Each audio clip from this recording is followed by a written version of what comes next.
In accordance with the State Sunshine Law of New Jersey, adequate notice of the meeting of the Hillsborough Township Board of Education is provided on September 7, 2011 to the Hillsborough Beacon and the Courier News. Please rise for the Pledge of Allegiance. I pledge allegiance to the flag of the United States of America and to the republic for which it stands, one nation, under God, indivisible, with liberty and justice for all. Next, we will go with a roll call, Mr. Mahmood. Thank you, Dr. Paget. Mrs. Bogoshevsky? Here. Mr. Gillette? Here. Mrs. Haas? Here. Mrs. Haley? Here. Mr. Kint? Here. Mrs. Lay? Here. Mr. Pulsifer? Here. Mr. Rosenberg? Here. Mr. Paget? Here. All right. We have our correspondence listed. People can look at those.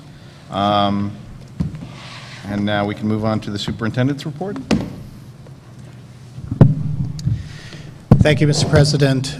It's a pleasure to open up school. We did have quite an interesting beginning to our school year where we had to deal with some record floods in the area.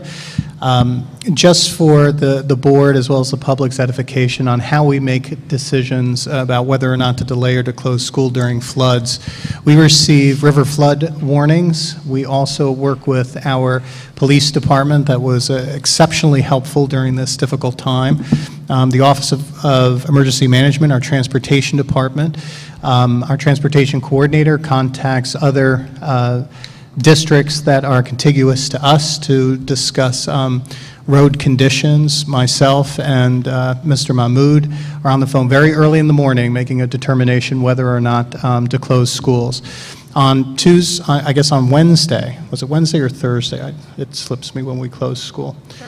It was Thursday. When we closed school. We actually had Sunnymead Road was closed. You could not get to Sunnymead School, and it was very, very difficult to get to Woodfern as well. There were large swaths of our community that were basically surrounded by water that made it very, very difficult, if not impossible, to get a large amount of our children to school during that time. So I appreciate all of the hard work from the emergency services departments in Hillsborough Township, as well as our transportation coordinator, our business administrator, and the many people who helped us to make these very important decisions to keep our kids safe and to make sure that we open up our schools efficiently and adequately.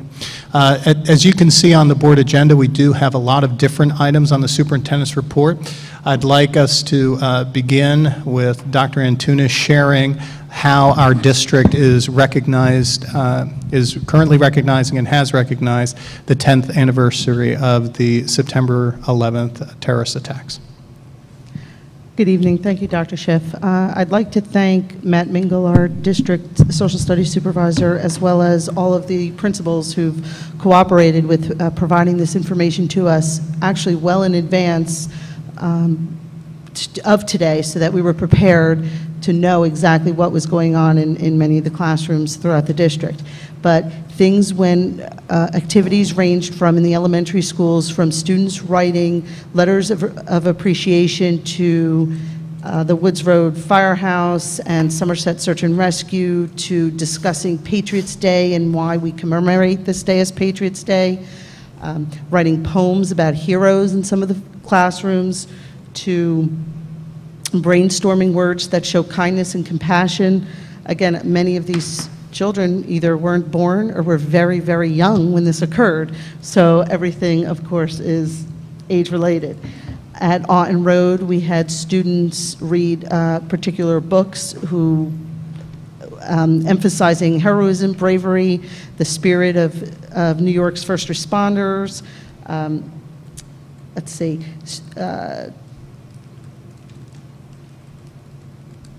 Students broke into small groups and focused on New York City and Washington, D.C. and Pennsylvania and the overall impact that 9/11 had on society. And then the students constructed quilt squares demonstrating their understanding. And then they combined these quilt squares to provide a visual representation of the events for all of the students on their team. A lot of students, a lot of teachers talked about heroism and one of the teachers here at Alton Road talked about adopting soldiers abroad and why it's important to have people who are willing to give up their lives for America. At the middle school, students drafted questions they wanted to learn. Questions that students drafted questions about things that they wanted to learn about 9/11, questions that they needed answered. And this allowed the teacher to craft his lessons targeted to exactly what the students wanted to learn. At the high school, world history classes created American flags that served as pieces of remembrance for the 9/11 attacks. For the red stripes, the students wrote about how their lives were affected, meaningful song lyrics, personal or family stories. The white stripes were created using newspaper headlines and photographs of the event, and students researched someone who they felt was a hero or star on 9/11, and the hero of theirs was placed upon a blue background, and the students discussed why they chose that individual. A US 2 history class completed an oral history project during which they interviewed an adult about 9/11 memories. Students had to type up the transcripts and identify visuals to go along with them. And there were just class discussions that related to the oral history project and documentary that the students viewed, focusing on the importance of perspective on how people remember events of the past and how they might interpret conflicts of the future. And there were some teachers who just discussed simply everybody remembers exactly where they were at that moment if they were born at the time and remember the moment, and how the students discussed it and what the teachers did with it. I know that Matt went to some of the schools to see some of the lessons, and some of them were very, very moving. So teachers really took some time.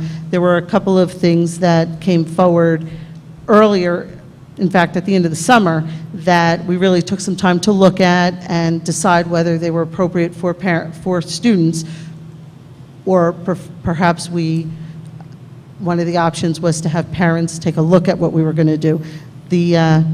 That particular school chose not to go with that, but certainly filled it in with other wonderful things. The point was the teachers have been thinking about this very early on, so we had a way head start on it. And as I said, Mr. Mingle really was on top of that, so thank you. Thank you, Dr. Antunes.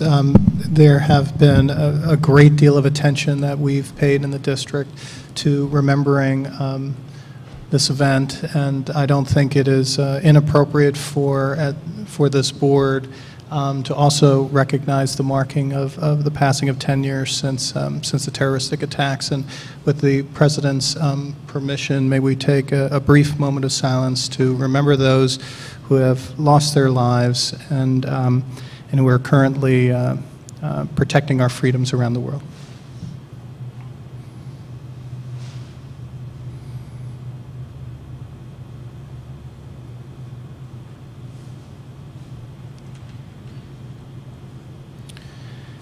Thank you. I'd like to shift gears at this point and talk about the installation of our sound field systems and projector units that we have almost completed. We are still in the process of completing the middle school, but we are well on our way. Mr. Mahmood. Okay. Thank you, Dr. Schiff. Members of the board, I don't think I had an opportunity to give you specifics in terms of the projector project. I think when I talked the last time, it was a very generic conversation. What I'd like to do tonight, just give you a little breakdown by school so you know how many projectors, how many sound systems, just an idea of what we're talking about, and the completion of the project is near, but I do want to go through some facts with you. In general, the installation of 422 sound systems in the district are projected with this project. Also, 344 projectors would be completed with this project. I'm going to break it down by school because I do think it's important that our board members and the public is aware of exactly how much we installed in each of the buildings. At Hillsborough High School, we received and completely installed 32 projectors and 123 sound systems. At Alton Road, we received and installed 68 projectors and 63 sound systems. At Amsterdam Elementary School, we received and installed 30 projectors, and 21 sound systems. At Hillsborough Elementary School, we received and installed 31 projectors and 29 sound systems. At Sunnymead Elementary School, we received and installed 26 projectors and 26 sound systems. At Triangle Elementary School, we received and installed 32 projectors and 30 sound systems. At Woodfern Elementary School, we received and installed 27 projectors and 27 sound systems. At Woods Road Elementary School, we received 26 projectors and installed 31 sound systems and projectors. As Dr. Schiff indicated, at the middle school, currently that project is not complete. We are slated at the middle school to receive, or the district is slated, 72 projectors and 72 sound systems. The delay of 40 projectors in that particular school is due to the fact that when we applied and we actually went through the process of purchasing these projectors and sound systems, there was an offer to receive 1 free for every 7 that we purchase. So we got a total of 40 projectors that we're going to be getting for free. Okay, you may ask, okay, Mr. Business Administrator, why don't we have them? Well, the free 40 projectors would come through a program that the projector company is running, a rebate program. So with the help of Dr. Schiff, we pushed Epson to actually, and usually that process takes months and months and months. We worked very hard with Epson to say, hey, look, folks, if we purchase so many projectors, we don't want our classrooms without all of these projectors. So we pushed, and as a result, I believe last Thursday, we received those additional projectors. They will be installed by the completion of this week. That means, members of the board, that this project would be complete, hopefully, by the end of this week. Another question that you may ask, I'm preparing, would be, okay, you mentioned the fact that some schools got more projectors than sound systems. There's a couple of reasons for that. There are existing projectors, there were existing projectors and sound system in certain classrooms, so that are fully functional, very operational, and have the same capacity that we're installing. So we've kept those in place. That would be one reason. The second reason is there are rooms in various schools that were just too small to validate a sound system. We wouldn't put a sound system in a very small room. So those are the reasons why you'd see an offset in the numbers between sound system and projectors. I took the liberty of asking the South Jersey Technology Partnership, that's the company or the school district that our board had contracted with to do all these installations. And what I asked them was, I said, when we report out to our board this evening, I wanted their perspective on some of the benefits of the sound systems and some of the benefits of the projectors without district input. I just wanted to hear what they had to say. Their response was that as far as the sound system is concerned, some of the benefits are student achievement, student attention, technology integration, and teacher voice fatigue. So we talked about that. Well, actually, they provided me with that. And also, what are the benefits, according to this company, of the interactive projector in the classroom, audio and visual presentations, collaborative problem solving, visual field trips, and recorded lessons that can be used by substitute teachers. That was their perspective. I will update the board at the next meeting. Hopefully, not hopefully, this project will be completed at the end of this week, and these are the numbers that are facts as far as the project completion. Yes, I'm sorry. I just have a quick question on the numbers. You said for the high school, it's 32 projectors and 123 sound systems? Yeah, let me just make sure. The high school, yes, there are 32 projectors and 123 sound many systems. existing. Yeah, that sounds like, it's just a big variation compared to the other schools. Okay, thank you. But that is correct, Ms. Haley. Okay, thank you. Thank you, Mr. Mahmood. Over the summer, we read in the papers that one of the districts in New Jersey was embroiled in a controversy revolving around free and reduced lunch and how those families come to apply for free and reduced lunch. And one district is now under investigation for that.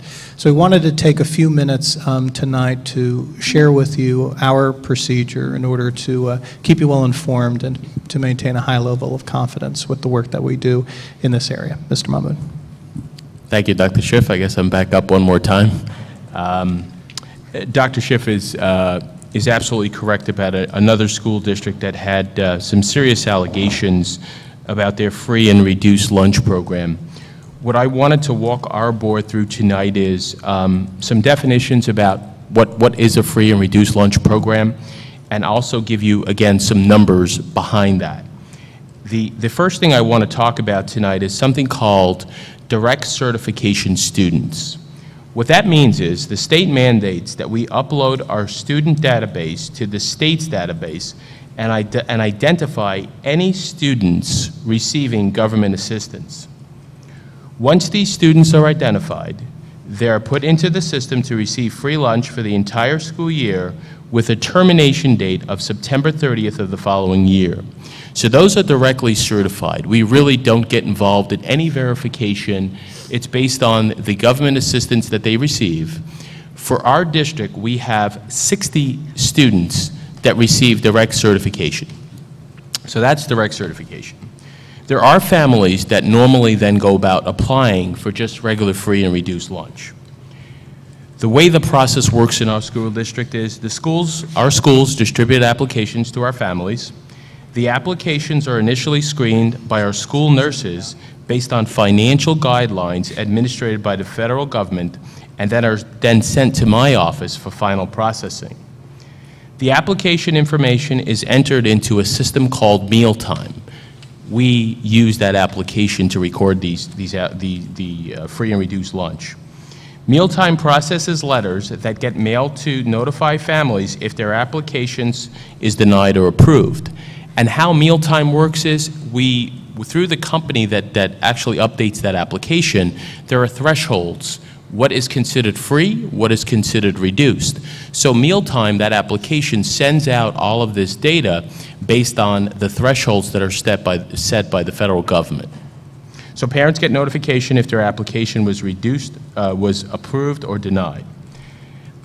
Families are responsible for notifying the district in case any financial situation changes in their home. We, ladies and gentlemen, members of the board, are not an investigative body. We do not have the capability, nor are we allowed to investigate further than asking the parents to be truthful and letting us know if, in fact, there has been a financial change at their home. There's something else called zero-income families. By law, we have to pretty much allow for zero income. There's a temporary rule where we allow the students to have free lunch for 45 days until we get some kind of indication from the family that that condition has changed, because we all well know that there are times that there are going to be folks where they'll get financial aid, certain families, they may get unemployment, or they may be employed. If that's the case, we then follow up with after 45 days with those applications to make sure, in fact, that they have that there was a financial change. If there hasn't been a financial change to that household, we give them another 45 days according to the law. Just want to reiterate, we cannot investigate, we just take the information in. There's something called a verification process. This is where we as a school district are required to audit at least 3% of all of our applications. The number of free lunches that we approve and are qualified are 372. The reduced lunches, 137. Our population is over 7,500, just a point of reference. So the state requires us to audit 3% of these applications. Error-prone applications are those applications that just meet the guidelines and are subject to the most potential error in determining whether an applicant qualifies. Families are required to provide proof of income in the form of pay stubs, which indicate the pay period to determine frequency of pay and salaries, or the rate of pay per hour and the total number of hours. If pay stubs are not available, a letter from the employer is permitted, according to state law, and must indicate the same information provided on a pay stub. The district is not allowed to ask for tax return, copy of a tax return, unless the applicant is self-employed. That is federal law for this program. We have another piece called audit for cause. This gives us a little more flexibility, members of the board, where if, for in fact, the district wants to, and a lot of times our school nurses are very helpful, if they feel that an application may not be up to par, if you want to call it that, the school nurses will put a little thing or just indicate to the business office and let us know, hey, this doesn't seem right. If that's the case, we do have a right to once again go back to the verification process that I just indicated to you, ask that family for a copy of the pay stub. We cannot investigate. We cannot ask them if they have 2 W-2s and they give us 1. I wouldn't know that. So again, we're not an investigative body. However, we follow the letter of the mandate and the federal mandate and the laws. Is there room for error in this? I believe so. However, we cannot proceed any further than what we do. Mrs. Vondenstein, my executive assistant, is the person that actually works on this, and she takes great pride. She's done it for years, and she takes great pride, spends like a zillion hours.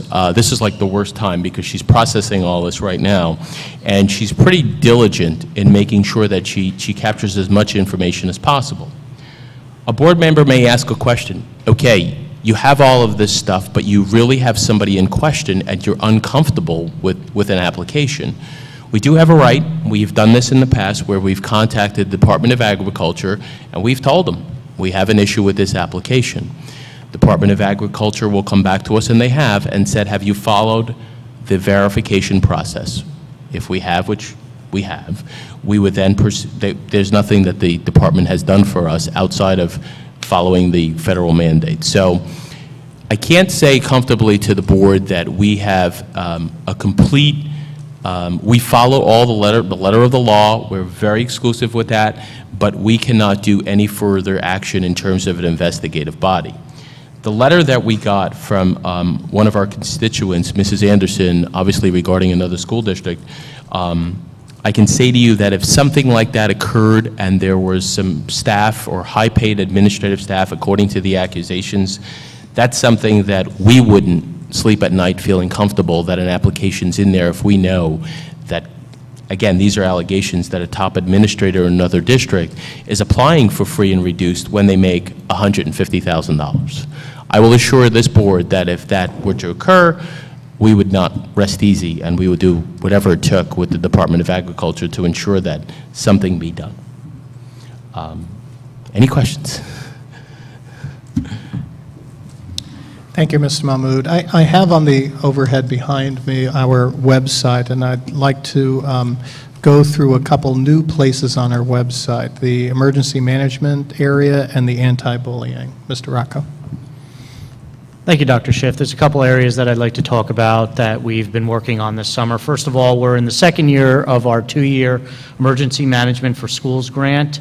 We've moved forward with a lot of the objectives that we set 2 years ago. A couple of the highlights of that are that this summer we trained 13 of our district administrators. I'd like to thank Dr. Schiff and Dr. Antunes, who sat for 27 hours of Citizens Emergency Response Team training, or CERT. We have now about 160 staff and administration as CERT members in this district.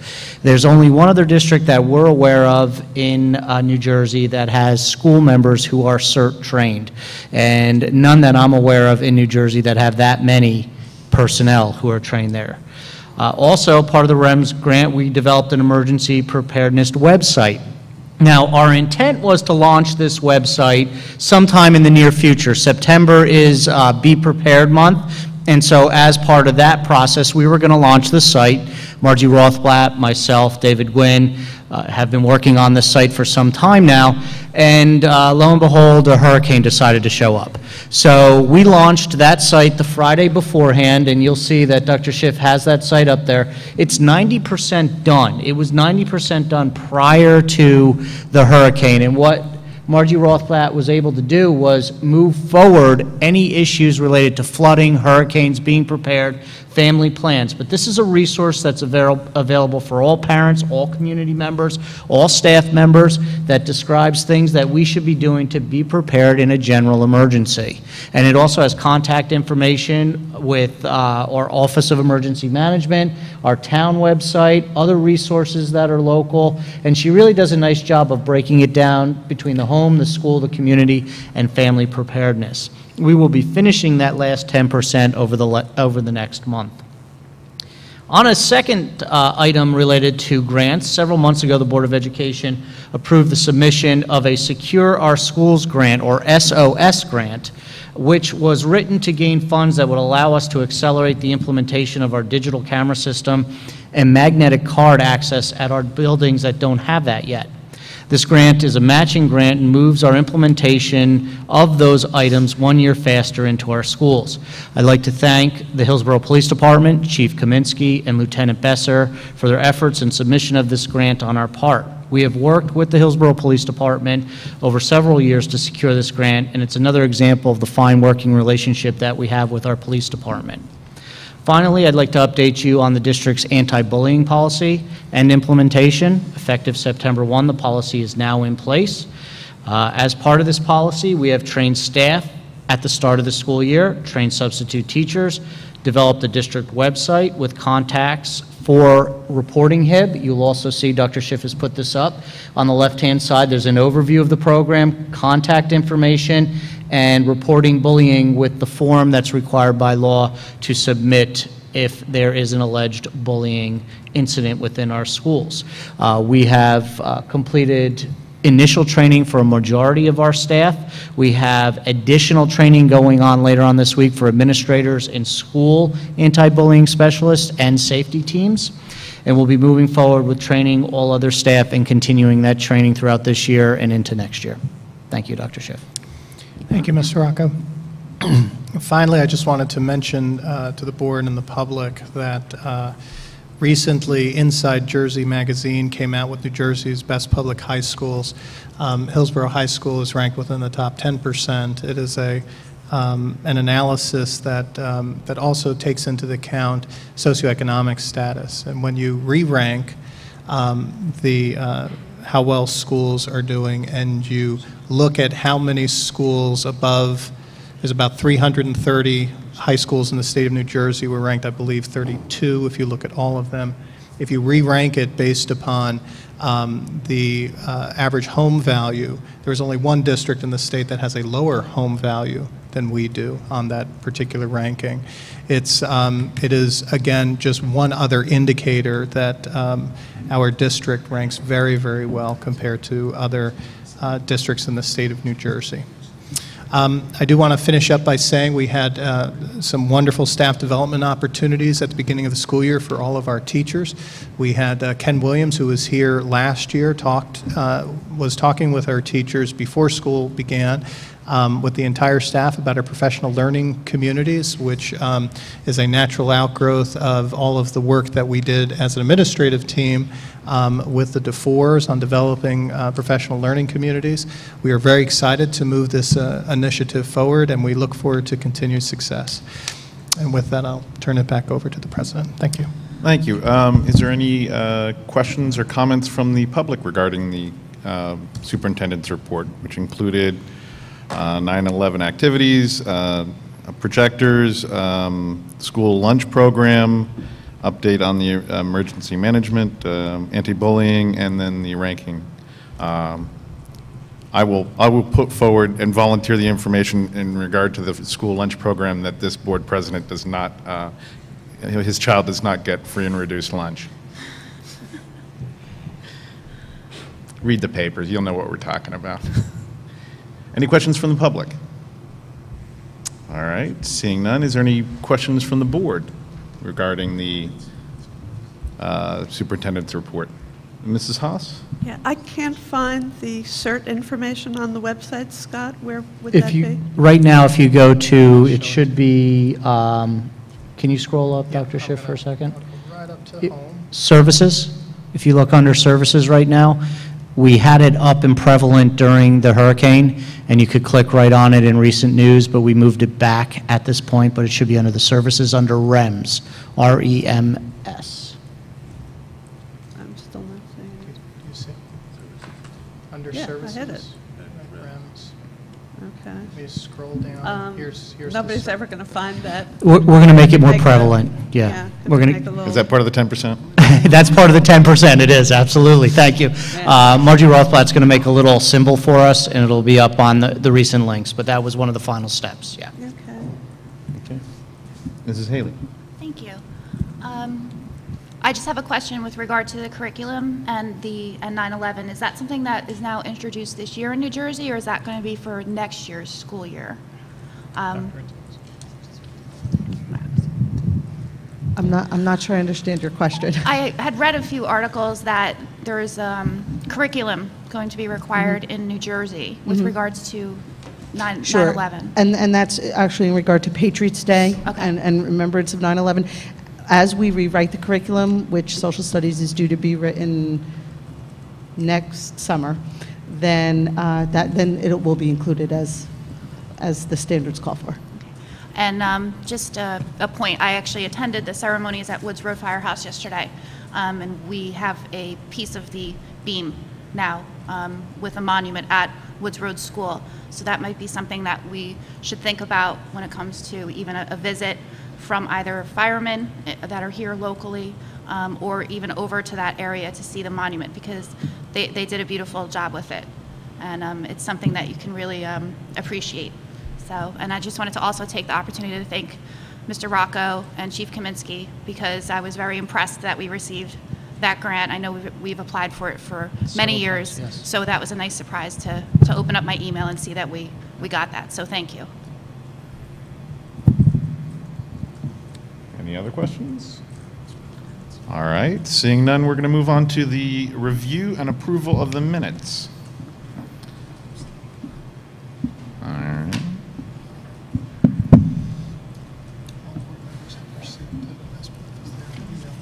Right.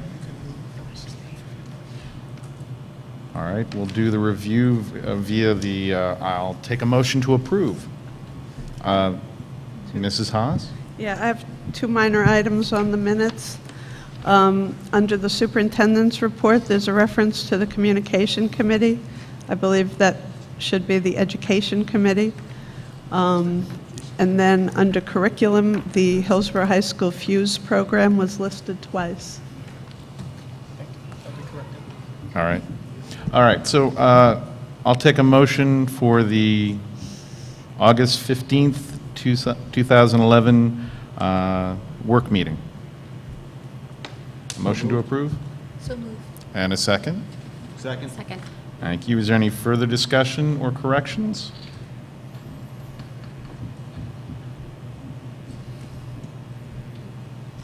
All right, seeing none. All in favor? Aye. Aye. And opposed? And abstentions? Abstain.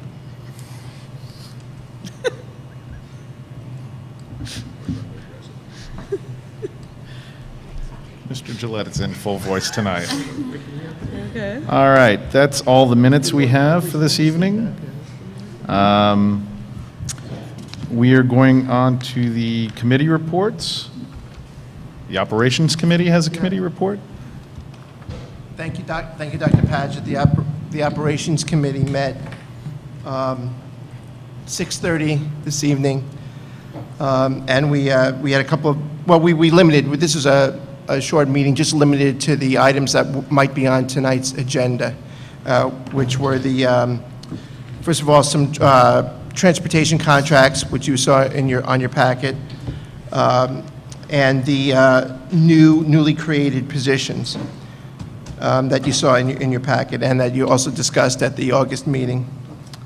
The Operations Committee is going to recommend the positions, the newly created positions, except for 3 that we are going to ask for a motion to table because we did not fully explore these in Operations Committee. And the 3 that we're going to ask when we get to that point to table are the Vice Principal, the Part-Time Health Benefits Coordinator, and the Senior Systems Engineer. Now, what that means is I'll probably make a motion to table, but, we'll vote on that motion. Everybody is all hot to vote on those tonight. We don't have to pass that motion either, but the Operations Committee recommends that we remove those 3, the Vice Principal, the Health Benefits Coordinator, and the Senior Systems Engineer, from tonight's agenda and pick those up at our second September meeting. That's all, thank you. All right. Any questions for the Operation Committee?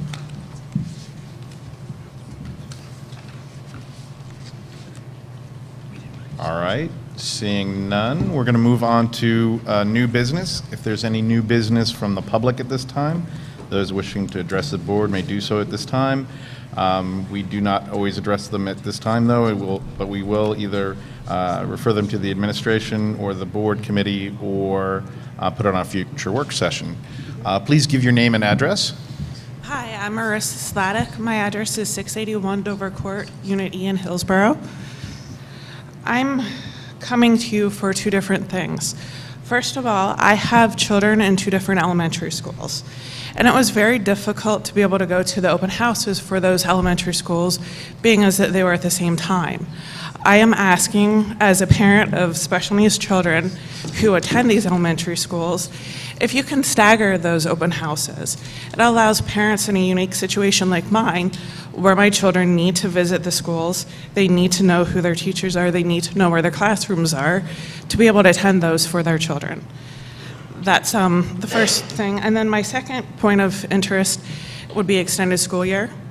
Now that extended school year is over and my child has attended, how will you rate the successes, the maintained abilities of those children now that the time frame has changed? My child in particular, this is his first year. I can't tell you whether it was a success or not because, like I said, it was his first year.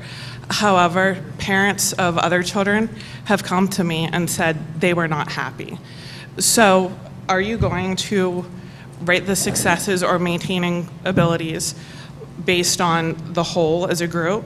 And then not only that, but allow parents of those children to know where their children's abilities were, whether they were maintained or not? Sure. Thank you. Thank you for your question. First, the standard by which one would determine whether or not extended school year was appropriate or needed to be more or less is regression of skills. So if there were regression of skills, then that is something that a parent or the child study team or both certainly would need to discuss.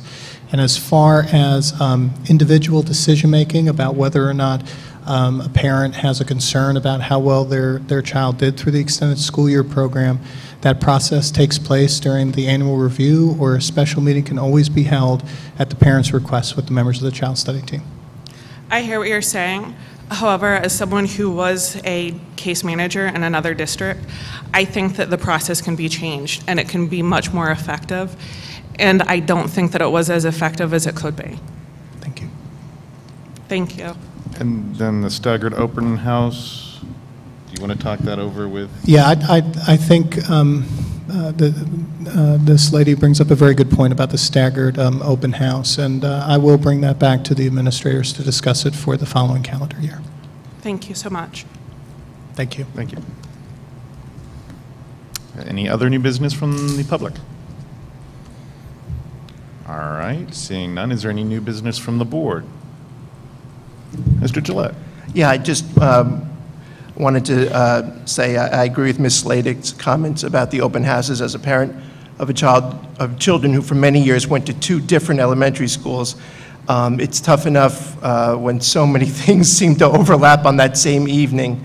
Not all the time, but it happens more than you'd like it to, and you have to split yourself in two. But every year at the open house morning, it gets difficult. So I don't know if there's a way to stagger it somehow, or to have I don't know, some other way with kids that are in special education classes at one elementary school, maybe just have the special education self-contained classroom open houses at a slightly different time during the day. I think that's where the biggest overlap happens. It's when kids are assigned to one school because they need a special class, but the home school with another child is in another area. I think that's the basic.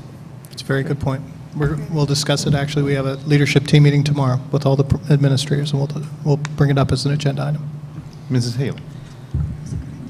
Thank you, Dr. Padgett. I actually had received feedback from a community member with regard, and I sent the board an email, so it was a little late in the day, I apologize, but with regard to our use of the instant alert system and how we're using that instant alert system.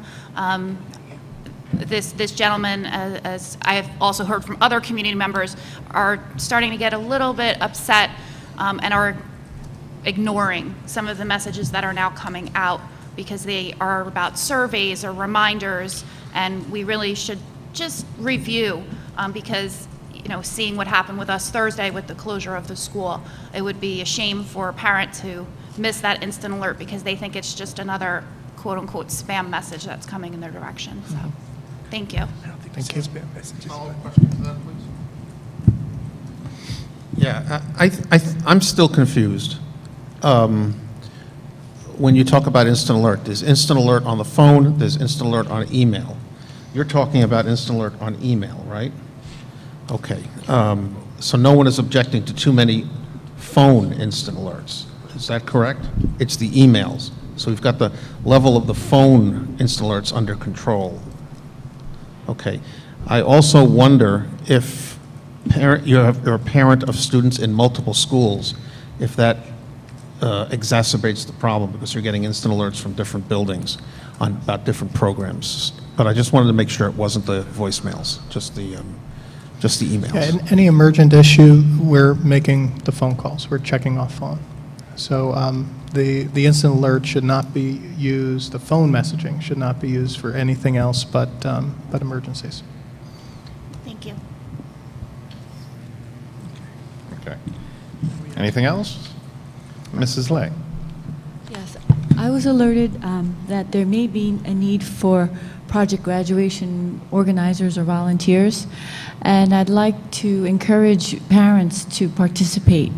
As a parent whose two daughters and actually a lot of their friends have enjoyed project graduation, I'd like to make sure that it continues, and also it's a wonderful time for the class to be together again before they go off for other pursuits after high school. Mr. Kinst. Hi. We're going to be voting on a number of positions that I believe are going to be funded or requested to be funded through unanticipated state aid. So I have a process question. I believe when the guidance was given that any spending for the current academic year, the proposal needs to be provided to the board, that needs to be approved, and then that goes to the executive superintendent for approval. Mr. Mahmood, would you mind discussing that process? I believe Mr. Kinst, any new positions would have to be run by the executive county superintendent. I don't know that to be factual, but I know that we have, that is a process in which the district, I don't know if there's a rule, though, or regulation that stipulates that, but I do believe the executive county superintendents, with the new laws that were implemented, I think 1 or 2 years ago, they do have a final say and a big say in the district's budget, and I would assume a establishment of X amount of positions would be something that as a, and I'm not sure, Dr. Schiff, if it's discussed at a superintendent's level, but at a BA level, it's not something that is required by law that we were instructed, but I'm not sure if our county superintendent or executive county superintendent would want a heads up or some kind of an approval process. Okay. So I really don't have an answer from my perspective on the business end. I don't know if there's a position approval process that I'm aware of. Yeah, actually, I'm expanding this beyond just positions. I believe if there's any money that's intended to be spent, whether it's for positions or for projects or for equipment, that would pull in money from the unanticipated state aid, that it needs to be approved by the board as such, and then it goes to the executive superintendent, the county executive superintendent for approval. I don't know, Mr. Rocco, I don't think there was anything on the HR side that required us to do that. I know on the business side, I was not required to present anything to the executive county superintendent. I'm not recalling anything at this time, but it's something we would look into. I'm recalling from when the letter came out originally, because there were a number of different options. Right. What you were referring to was the revised budget that would need to be submitted to the county superintendent for approval as a part of expenditures during the 11-12 school year. Exactly. And accounting of all of that. Not necessarily for any additional positions per se, but how we reallocate the additional state aid within the budget. Okay. So are we going to see that we can look at and approve? A revised budget for any money that's being used, that the unanticipated state aid would use? We are informing the board of how we intend to fund certain positions that we're asking the board to approve tonight. As far as the account codes and how we assign that, we can certainly, get that to the board. And I'll have Mr. Mahmood will contact the county superintendent's office in VA to ensure that we're compliant with any requirements that are necessary. Steve? Mr. Gillette? Yeah, I want to understand Tom's question correctly, and so maybe this is for you, Tom, also, or maybe just clarify it in my own mind a little bit. My question is then for the county superintendent, is it just a matter of reporting what we do with the extra state aid? Should we intend to spend some of it in this current budget, we just report it, or is it to send it to her for approval? I think that's what Tom is asking, because there are two different things. If we're just reporting it, like you do all the time on the different computer systems for budgets and stuff, that's one thing. But if it's to send to her for approval, I think the actual document or whatever it's going to be that gets sent is what Tom would like to see as a board member before it gets sent to her. If it's something that's going to, if it's something that she's going to decide up or down on, we should see pretty much exactly what we're sending to her. So I think the question first is it just reporting, right, or is it something she's going to have to approve? If it's something she has to approve, I also agree with Tom that I'd like to see what it is. So let's see if I can sort this. So we have positions and funds for those positions on this agenda. Then, if Mr. Mahmood finds out that we need to send it in a certain form to the executive county superintendent for their either knowledge or approval, then we would like to see a copy of that. Is that correct? Yeah. Or do we want to, I don't think we need, we see the positions and where the money is. We don't need to approve this document. We just want to see what it is. Is that correct? Yeah, part of the motivation that I'm asking is I'd like to see. So right now we have a request for a number of positions to be paid for by state aid. As the year goes on, are we going to see additional ones, additional requests for whatever particular project or position? And instead of the administration coming to the board and say, of the $1 million that's of unanticipated state aid, we propose to spend X number of dollars in this current academic year for these purposes, set aside X number of dollars for property relief or for the next year's budget. That's what I'm inquiring about. Sure, that is my intent, Mr. Kinst, in terms of what all of the documentation that the board has been provided, clearly indicating how certain positions would be funded and what would be a balance that the board may choose for tax relief or for spending in the following year, or for, for other unanticipated expenditures. But that's a board decision. My intent is to provide the board with clarity about where these monies would be, where these positions would be coming from in terms of how we fund them. Dr. Rosenberg. In thinking about this, just for a moment, if there is some requirement from the county superintendent to either see or approve what we're doing with the $1 million in any way, it doesn't. The question is not about how we're doing. The question is, wouldn't we want to get their approval before we voted on it? In other words, we vote on these things, then the county superintendent looks at it and says, I don't like this, change that. We're back to square one. Has this plan been submitted to the county superintendent? Or is the question here, we don't even think it has to be submitted? I wonder why we're voting on something if it then still has to be approved by someone else. Well, we do that all the time, actually. Whenever we're working with the county superintendent's office, the board acts and we go through the process. We'll get clarity for the board on this, but let me tell you my understanding. My understanding is that the county superintendent of schools will approve any budget revisions as they would at any time that we make budget revisions. What is unique in this case is that there has been an influx of unanticipated state aid that has been accounted for as kind of a generalized expenditure at this point, has not been allocated for anything specific. We wish to move that process forward to allocate it for specific expenditures that will have budgetary impact on where we put the money on the lines. I anticipate that we'll need to send a revised budget to the county superintendent for their approval, as they would with any budget approval process. So, of course, the board would be privy to seeing that information as well. But as far as the process is currently constructed, we're following the appropriate procedures. The board may move forward tonight if you choose to move forward tonight, is my point. Mrs. Haley. I'm actually looking at the website right now, and it states, if local school boards decide they do want to spend any of the money during the 2011-2012 year, they must get the expenditures approved by the executive county superintendents. Right. And that's my point.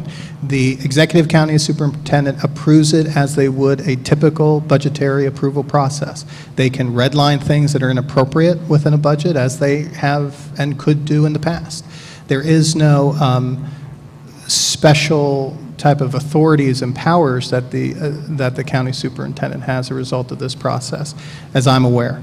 Now, again, we'll get clarity for it, but I'm advising the board that if you wish to move ahead, you may move ahead in this process tonight. Okay, so if I may ask, based upon what was read and based upon this, is it the administration's contention that the recommendations they have made for positions, based on everything they know, should not be redlined, would typically not be redlined by the county superintendent? In other words, we're not doing something that's so outrageous that we're taking a risk or in violation of any policy or anything like that. We're doing what we would normally do in any budget process. That is correct. Okay. Thank you. One more. Mr. Gillette. Yeah. Now you've got me thinking, Mark. Thank you. So there's no necessity to disengage the creation of the positions under, on B1 from, and some of them have actually names attached later in our agenda. We don't, because these might be redlined, we don't want to disengage, I mean, we want to create them and fill them all tonight. That's typical and good. And then we say, I mean, the applicants know that the county superintendent says no, then it's all off. Yes, but the county superintendent won't say no to the Okay. positions that we're Gotcha. offering. But the candidates have been informed that the board needs to make the decision tonight, and that if the board chooses not to create those positions, then they will not have a position to have. They're aware of it, as I discussed with the board prior, that we had planned a process to publicize an anticipated vacancy, and we're very clear with the candidates for that position that it's not a done deal until the board acts. All right. Anything else?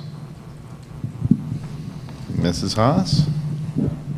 I would just like to get the administration's philosophical view on whether or not recurring positions should be funded with breakage.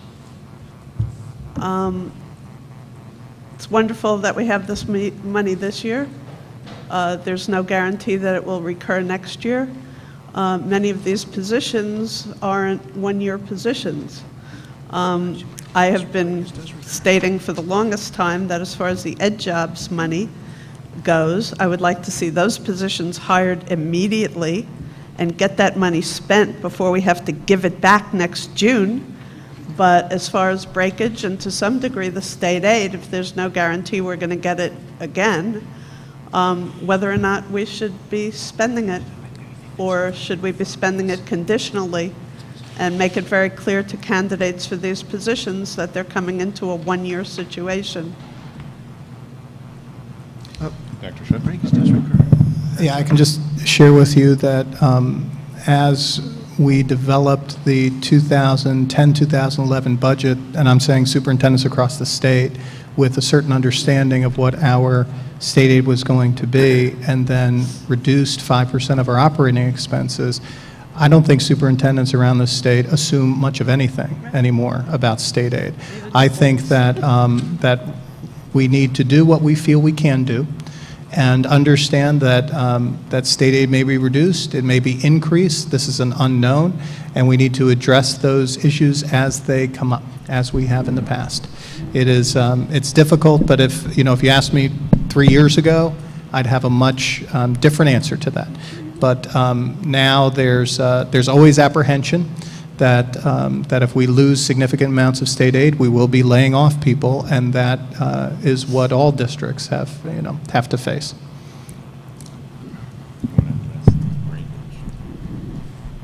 About the breakage? Well, your question about breakage, I think, is a good one. It is the case that breakage is not necessarily reoccurring in every single budget in the same way that it has been in the past. It is, what I tried to do was to take a look at which positions do we feel comfortable with putting in breakage versus putting into unanticipated state aid. Tonight, we're going to be looking at the possibility of appointing the crisis management psychologist and the community outreach coordinator. The rest of those positions, depending upon where the board is at that point, will be held off until further discussion from the operations committee is completed, I think Wednesday or Thursday of this week, and then we'll have more discussion about it at the next board meeting. But there is, in terms of reoccurring versus non-reoccurring costs, the community outreach coordinator is a non-reoccurring cost. It's a one-year position, and that's the way it has been crafted, where the half of that position's responsibilities will be for revenue generating, with the idea that in future years, any revenue would need to be made in order to offset the cost of that particular position. Initially, that was going to be an Ed job. It was initially going to be an Ed Jobs. Unfortunately, the Ed Jobs will not recognize that as a position that would be allowable to be funded through that federal grant. We wish we could. That was the initial idea. Dr. Rosenberg? Yeah. I think, and correct me if I'm wrong, this $1 million, and I think there's an underlying misunderstanding somewhere, and maybe it's me. The $1 million is not a special one-year state grant. It's not a special one-year addition to our budget. Am I correct? The courts ruled that that schools were being underfunded and ordered the state to give more state aid, and our share worked out to be $1 million. So it's simply, isn't it appropriate to look at the $1 million as just a correction in the state aid that we were given in the beginning? Am I wrong? I mean, I'm just trying to understand this. Yeah, technically, this was not a judicial decision. This was a legislative, actually an executive decision. And I'm coming from the wrong position. Yeah, I think Mrs. Haas kind of hit it on the head. This is unpredictable, and state funding, we've seen over the past few years has been unpredictable. That being said, the board needs to make the decision based upon the information that you have at the time that you have it, based upon the needs of the district at this particular time. You know, these are not easy decisions because we don't know with clarity what exactly our state aid is going to be for the next school year and 5 school years. We don't know. But what we do know is what we have for this school year. And the plan that's laid out is a balanced approach between hiring back some staff that, or positions that were let go last year, with hiring some positions that we haven't had in the district in the past. I think that that's kind of a smart way of doing it rather than just putting back what we had before. We couldn't put back what we had before with the additional funding that we have this year. We could do a fraction of it. I think that moves us in that direction, plus balances out some tax relief from that. And we're going to be looking as we complete the year what exactly that number may be. But it's important for the board to make a decision about the unassigned dollars that we put into those charts. What do we wish to do with that moving forward? It's approximately $430,000. That number will change a little bit as we go through, but it's an approximation, whether or not we choose to apply that to tax relief or other things, or to change that number itself. Mrs. Haley? Just to add to Mrs. Haas's concern, you know, I feel we need to be very careful about hiring. You know, the community at large doesn't necessarily pay attention to the details when it comes to the board. And they read headlines. And they're going to see headlines like we saw last week that was in the patch. Vice principal was the top headline. The community is going to see X amount of positions. They're going to be unhappy. We really need to think about how we're going to use this money. It's not, oh, we have $1 million, we should just spend it and hire. You know, my personal opinion is that the community came out last year in a large support for our budget because they feared outsourcing. They didn't want to see outsourcing in our schools. They wanted to protect the jobs of neighbors and friends. And I appreciate that. If the community looks at us next year and feels that we were irresponsible by doing a lot of hiring, we're going to be in a very difficult position when they turn down the budget next year. So we need to be very smart about how we're using the money. Mr. Pulsifer. I respect what you're saying, and I agree we need to be careful about how we spend, but I think also we would be foolhardy to make a decision based on what the headline might be. It's our job to make sure we educate the public and that people understand what we're doing and the diligence we're paying, and we shouldn't make a decision based on the concern that a headline in tomorrow morning's newspaper is going to create some furor about what we're doing. If there is concern, we should share the information and make sure the public understands. But if we go through this school year and continuing school years, voting based on what we expect that tomorrow morning's headline is going to be, we are not doing our job. Mr. Kinst. The point that I bring up is not out of a concern for a headline. It's actually a concern for the community. The letter that it was attached with the unanticipated state aid, the desire of the executive of the state administration was to use that for tax relief. Whether it's done at that moment, the logistics wouldn't allow it, or whether we apply it for the following year. The economy hasn't gotten much better than it has. So, not from headlines, but for our taxpayers, I would like to see as much as possible of this unanticipated state aid to go towards property tax relief. Dr. Rosenberg. Yeah. A little bit of what Mr. Pulsifer said. It isn't about hiring. It isn't really about vice principals. It's about making strategic decisions that are in the best interests of the district.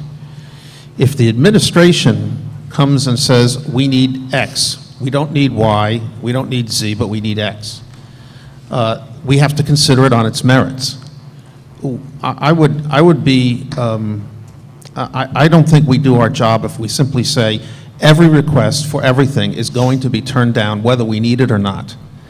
I think we have to discuss each and every position and make the right decisions based upon what's best in the long-term interests of the school district. I certainly think that taxpayer relief is part of that discussion. I certainly think strategic hiring may be part of that discussion, just like technology was part of that discussion. If we have an opportunity to invest and improve the schools, we ought to take that decision very carefully and not have a knee-jerk reaction that says, I'm sorry, we shouldn't spend any money on anything because, God forbid, we won't have it another year. I mean, then we're just frozen and we're not doing anything. I'm not, you know, one question we asked Karen Bingert when she came and talked about her request for a vice principal, we said, how many, if you looked at all of the personnel needs you had in that school, and you could only have one, which would it be? And this is the one she picked. Now we have to discuss it on its merits. We can't simply say, oh, we're not hiring anybody, because we have to. We have to do what we have to do in the best interest of the district. And headlines or taxpayer relief or all of that all has to be looked in context. So I, for one, need to hear the arguments on the merits of each one, and I'm not afraid to hire someone if it's in the best interest of the district. That's what we're here to do. Mrs. Haley? Just for clarification so that my comments aren't going to be taken out of context, and maybe I misspoke, but 7 of the positions that are listed here are not going to be positions that are going to be in the classroom. I have no objection to looking at positions when it comes to class size reduction, reintroducing the elementary language program, things that are going to actually affect the kids in the school.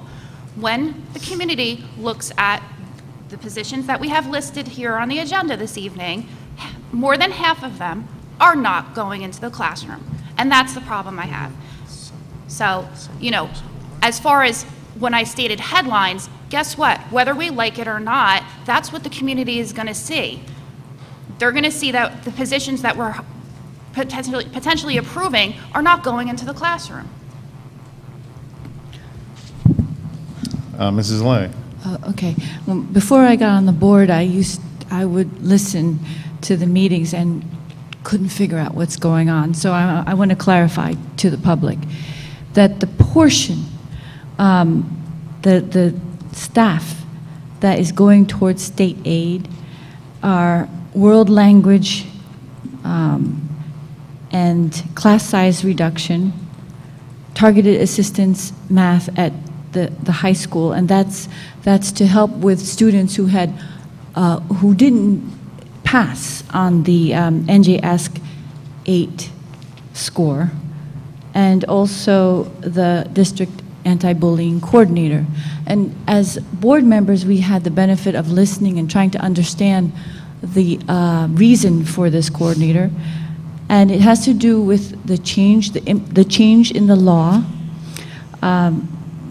Prior to the law, we had vice principals who were able to attend to bullying issues, and now there is a process in place and a lot more documentation, and there's a structure where the coordinator has to make sure that everything is in place so that the anti-bullying personnel per school will have the support that they need.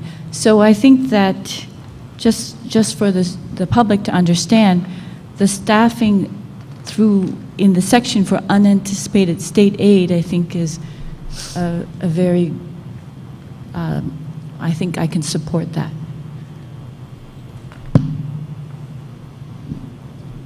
Okay. Dr. Rosenberg? I think there are some differences of opinions on the board here, but I have a procedural question. we're getting into the discussion of specific positions here, and I'm wondering, and I guess a lot of us have started talking about specific positions. Is this the appropriate time to do this? No, but I was letting the discussion go anyway. Well, what do you want to do? Because this could go on for a while. We were at new business. I think we've pretty much gone with new business. So why don't we go on to the action agenda? Is there any comment from the public regarding the action agenda? All right, seeing none, and I will let the board comment during the process of voting. Dr. Schiff. Thank you. I'm asking the board to approve under the area of curriculum instruction the following motions. Motion to approve the Professional Development School Network Articulation Agreement. And motion to accept the 2011 COPS Secure Our Schools grant. I'll take a motion to that effect. So moved. And a second. Second. All right, any discussion on those two items? Mrs. Haas. Just to get this new committee structure down pat, I would like to understand why this wasn't brought to the Education Committee. The COPS grant? More importantly, the College of New Jersey grant. I'm not certain. Did we get it late? It's been going on since June. It was routine.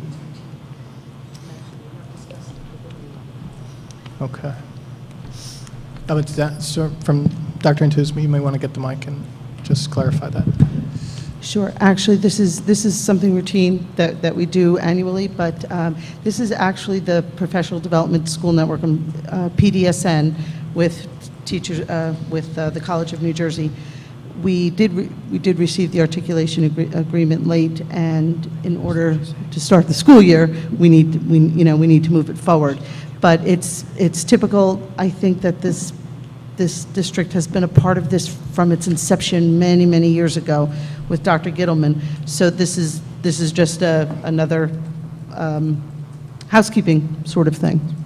Well, I understand that, and I know that we've done this for many years, but to that point, I'd sort of like to know a little bit about our satisfaction with the program and the results of the program, and whether or not locking ourselves in with TCNJ is excluding other universities in the area? Or actually, it's not. We also have one with Princeton University, Teachers and Scholars.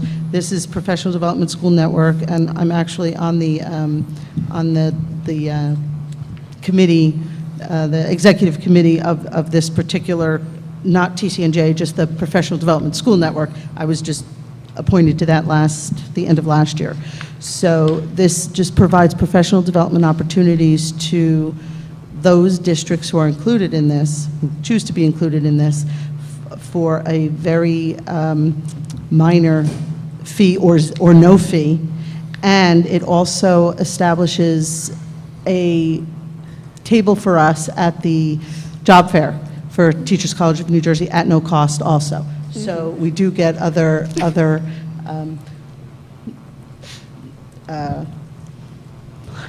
for lack of a better word, other perks for benefits for being a part of this. And it's also excellent for networking. So it's used to be once a month meeting, now it's every other month, but professional development opportunities abound. Most of our teachers take advantage of this, and they come back with absolute positive things to say about it.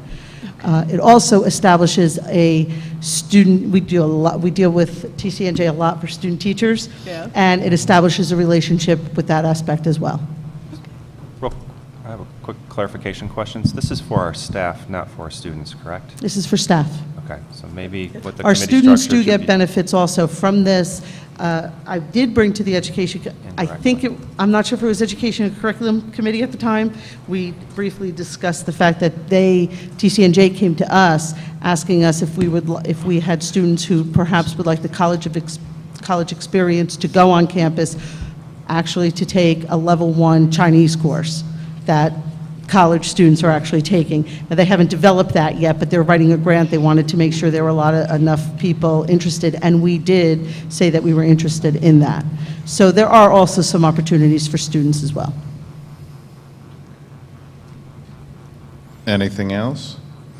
I would just like to mention to the board that I think it was over the summer when the board approved the application for the COPS grant, it was approved as a matching grant to be no greater than $30,000. Now, the good news is that it's $34,548 more in grant, which means that we have a $4,548 additional obligation that the board didn't approve prior. So approving this would mean that you're approving something beyond what you approved during the application process. Mrs. Haas? Just another minor thing. I did notice that 34,000, but there are also several references in the backup materials to this grant as a Save Our Schools grant instead of Secure Our Schools. So I just want to be very clear on this, that it has nothing to do with Save Our Schools, which is Secure Our Schools. Involved in another enterprise, such as saving us from charter schools and other things. Very good. All right. Seeing no further questions, a roll call, Mr. Mahmood? Sure. Ms. Bogoshevsky? Yes. Mr. Gillette? Yes. Mrs. Haas? Yes. Mrs. Haley? Yes. Mr. Kinst? Yes. Mrs. Lay? Yes. Mr. Pulsifer? Yes. Mr. Rosenberg? Yes. Mr. Paget? Yes. Under the item personnel, I just asked for the board's consideration that we break B1 down to each of the different sub-areas. I am recommending that the Board of Education approve the following personnel agenda items as follows. B1.1, the Crisis Management Psychologist, resolution and job description. The Vice Principal, B1.2, Vice Principal, Hillsborough High School, the resolution there. We already have a job description for the Vice Principal. Point 4, Health Benefits Coordinator, resolution and job description. Senior Systems Engineer, resolution and job description. Point 5, Anti-Bullying Coordinator, resolution and job description. Elementary School Teachers, 4, these are the class size reduction, just the resolution. Response to Intervention Elementary Teaching positions, those are 3 positions, and job description. I'm sorry, we already have approved those positions. We need to approve the job descriptions for that. And the Community Outreach Coordinator resolution and job description. I'll hold on B2 for the moment so we can work through this particular resolution. Mr. Gillette? Do you need a motion? I need a motion to table. No, you need a motion for the item first, right? What do we go first? Yeah, we'll do the motion and All right. second. Well, I'm and going to then ask to table something so someone else can move it. So moved. Second. Okay. All right. I'd like to make a motion that we table 3 items from B1, the Vice Principal, the Point 5 Health Benefits Coordinator, and the Senior Systems Engineer. Dr. Rosenberg, do you accept that tabling motion? Am I allowed to ask for why before I accept this? Yeah. Sure. Let me reiterate. These 3 positions are, well, first of all, there's a lot of positions on the agenda. And in Operations Committee, we did not give full discussion to all of them, particularly those 3. In particular, the Vice Principal position and the Senior Systems Engineer, we're going to have discussion about that when we meet again, Operations Committee, Wednesday morning, with the benefit, if we so choose, of having Mrs. Bingert and Joel with us at that time. And for the Health Benefits Coordinator on Dr. Schiff's recommendation that, well, we didn't discuss it really, and Dr. Schiff recommended that we also make a motion to table that one this time. Okay. On the committees I sat on, we had the benefit of those people, and I think you should agree. get it too, so I'll accept the modification. Okay, and then I need a second. You have a motion Second. to table? Yeah, well, who motioned Mr. Gillette, motion. I made a motion to table. Mrs. Haley seconded. it? Yeah, so we're All right. taking a vote So, on the table. is there any further discussion on Mr. Pulsifer? Could you explain to me what exactly each of these items, these actions actually does. As I look at them, we're creating a job description, which...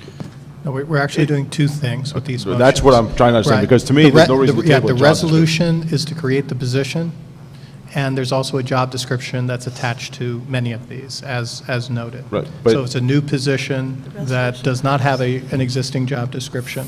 We can approve both. But we're not spending any money here. Well, when we create the intention is position, to take care of the paperwork so that should we choose to, we can. that when I make the recommendation to the board for a particular position, in fact, two of the positions we have subsequent in the agenda to appoint, that the expectation would be that the board would approve the positions that the board approved prior. To put it a different way, if we make a resolution and create a position, I don't think we would then say, no, don't hire that person, no, don't hire that person, no, don't hire that person. If you're going to make the resolution to make the position, you're going forward with it. All right? Just a point of clarification. Okay. Make sure people understand what's where Excellent. in the agenda, because it's, for me, it took a while of jumping back and forth, so anybody at home who's looking at this may have the same question. So I want them to understand what it is that is in our agenda that we're talking about. That's All right. where it is in the agenda. So we're tabling a resolution to create a vice principal position, and tabling the resolution and the job description for a health benefits coordinator, and tabling the resolution and job description for a senior systems engineer. All right? That's what we are voting on, to table Discussion. those three positions. Mrs. Haas? Add a fourth? Would you want a separate? You have a motion, you got to ask Mr. Gillette if you... Mr. Gillette, would you like to amend your motion to include? I think I barely heard Mrs. Haas over there, but you just wanted to maybe separate out one of the others. Is that what you asked? I believe Dr. Schiff is going, after we vote on tabling or not, Dr. Schiff is going to ask us to vote on each of these individually anyway. Okay. We can do it Yeah, then. that's why we numbered them separately, so No, the we're board going to has an vote, we're going to vote on each resolution Oh, for each okay. position individually. Is that an answer? I guess. Of the remaining ones? I guess. I mean, well, can I just say what I would Yes, like to please. say? Yeah, sure. In relation to the anti-bullying position, I don't necessarily want to vote it up or down, but I'd rather have more time to do some research, because it seems that lately there have been articles in the newspaper about various districts dealing with that within existing staff. And I don't know how other people feel about that, but I would suggest that we vote on the motion to table the three positions, and then individually, when we get to that one, you make a motion to table that one also and see how the board. okay. Sounds good. I would suggest that. I totally Dr. agree. Padgett. Mr. Mahmood agrees with me. So we are up to tabling those three positions right now. All right. A roll call vote? Yes. A roll call, Mr. Mahmood. Ms. Bogoshevsky? Yes. Yes. Mr. Gillette? Yes. Mrs. Haas? Yes. Mrs. Haley? Yes. Mr. Kintz? No. No. Mrs. Lay? It's just to table it. Yes. Vote to table. Oh, okay. Yes. Mr. Pulsifer? No. Mr. Rosenberg? Yes. Mr. Padgett? Yes. Motion passes. Thank you. We're going to move on to the other items on the agenda. The Bs that we didn't, the B1s that we didn't cover. Weird. All right. Mrs. Haas, at this point, would you like to make a motion to table one of them? Yeah, I guess I would make a motion to table the anti-bullying, the half-time anti-bullying coordinator position. We need a second. But Dr. Rosenberg, I believe you had the original motion. Are you okay with? Sure. Okay. Do we need a second for that motion? That works. Okay. I see no second. All right. Moving on to the items. Are we doing them one at a time? Yes. Please. All right. I have a question. So we're going to vote, Mr. Kinst. It's a clarification. Can you articulate for the different positions for the full board and for the audience, which positions are anticipated to be funded how? So from either from Ed Jobs, from anticipated state aid, or within Sure. the current budget, please. Absolutely. So the first position we're going to be voting on is the crisis management psychologist. That's the resolution, which is the resolution to create the position and the job description. This position would be funded through breakage. And I'll mention the other, as the others come up, I'll mention how they're going to be funded. All right, so we're going to vote on B1.1, the crisis management psychologist resolution and job description. All right. A roll call, Mr. Mahmood. Or is there any further discussion on that particular position? I have a question. Is this position mandated or required by the state, or is it something that we just feel is necessary in our district? The rationale for the position is the significantly high level of children that have been referred to emergency psychiatric services and evaluations. This is in response to concerns from high school administration and in part middle school administration about the social and emotional needs of the children. It is not mandated. And this position is based in the high school? High school, but would be shared at district-wide depending upon what the need is. Mr. Kinst. And why wasn't the first year, if it meets it, be paid for by Ed Jobs? Mr. Rocco may be able to fill in the pieces here, but I remember that originally we were discussing it as a part of that position. This was a priority of the Ed Jobs Committee for this position to be recommended to the Board of Education, but the committee as a whole could not recommend that the funds be used out of Ed Jobs for it because those funds are only available for 1 year, and this position was a priority of that committee, and they felt that there should be sustainable funds to keep this position going beyond 1 year. So the recommendation was to create the position, but fund it in a way that those funds continue from year to year. Okay. I'm a little bit confused because there aren't any positions that are intended to be funded for only a year because that's a stipulation of the Ed Jobs bill. But now we're almost doing a catch-22 where we're saying we don't want to hire a position that we intend to continue on and use the first year to be funded by Ed Jobs. So can you help me out with that? The committee was focusing on the fact that these funds were only 1 year. And remember, they were looking to identify priorities within the district and how to use those funds. And they identified this as a main priority, but one that they could not recommend to the board as just being a 1 year deal. And so that's why the recommendation came for the need for the position, but to find another funding avenue so that it could go from 1 year to the next to the next.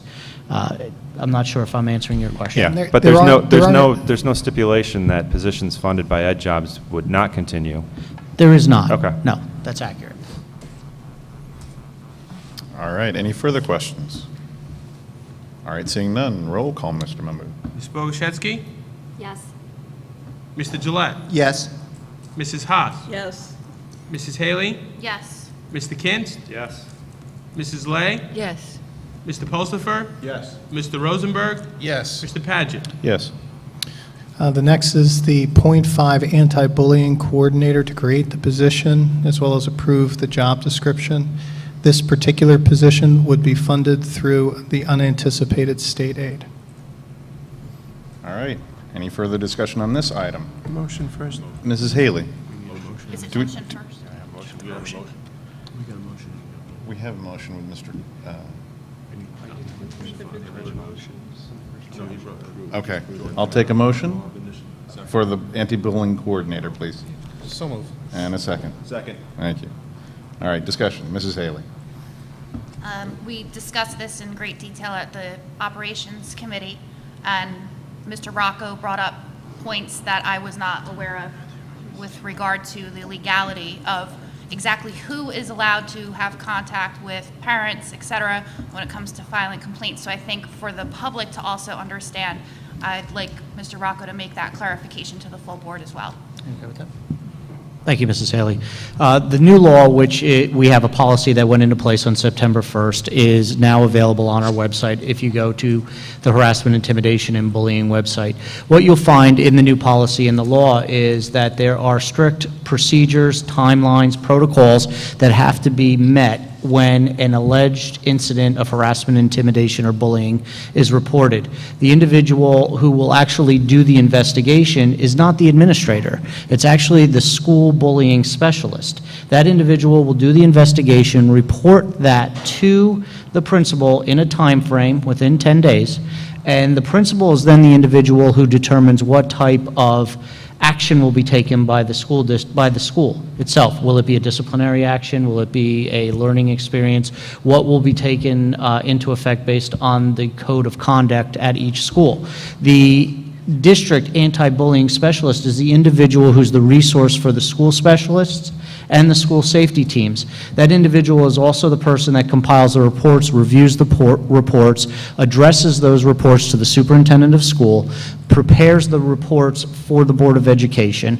It's also the individual who we've designed in this job description to not only reactively respond to alleged bullying, but also be proactive. The individual that's going to develop programs, protocols, procedures, that's going to train our students, our staff, and the public about the policy and the right way to basically treat each other within school. The other thing that I talked about in the meeting previously is that this harassment, intimidation, and bullying policy is getting a lot of press for student on student. But the connection is anybody who works within the school, has contact within the school, volunteers within the school. It can be harassment, intimidation, and bullying on different levels and different connections between individuals. And that district specialist, anti-bullying coordinator, is going to be responsible for dealing with those issues also. Thank you. Thank you. Mrs. Haas? With that explanation, I'd like to know why the job description requires substitute teaching certification as opposed to full certification. If this person is going to be speaking with parents and coordinating with administrators and training people, I would think a certified person would be valuable in that position. Other districts are utilizing guidance counselors. Correct. One of our neighboring districts is using their personnel director. Mm-hmm. One of the neighboring districts is using vice principals. I don't get a substitute teacher certification. Well, we did not make the position mandated to be a certified staff member in the job description because there's actually no job title attachment with the certification that we could align with this responsibility. And there's a list of jobs titles and certificates that tie into each title. And also, the things that we're asking of that individual is somebody that could be trained to give those services or provide those services. It doesn't necessarily have to be a certified staff member in the district. Dr. Rosenberg? Yeah, I'm confused. We had a detailed presentation in committee and in this meeting by Ms. Bingert and others about the roles of the vice principals. This is not about advocating for vice principals. It's just to compare one to the other. And they told us, and they were all pretty consistent, that the vice principal's main job is student well-being, that they're the first to intervene with the students, they're the first to talk, they're the ones who talk to the parents, they're the ones who are out there helping the kids.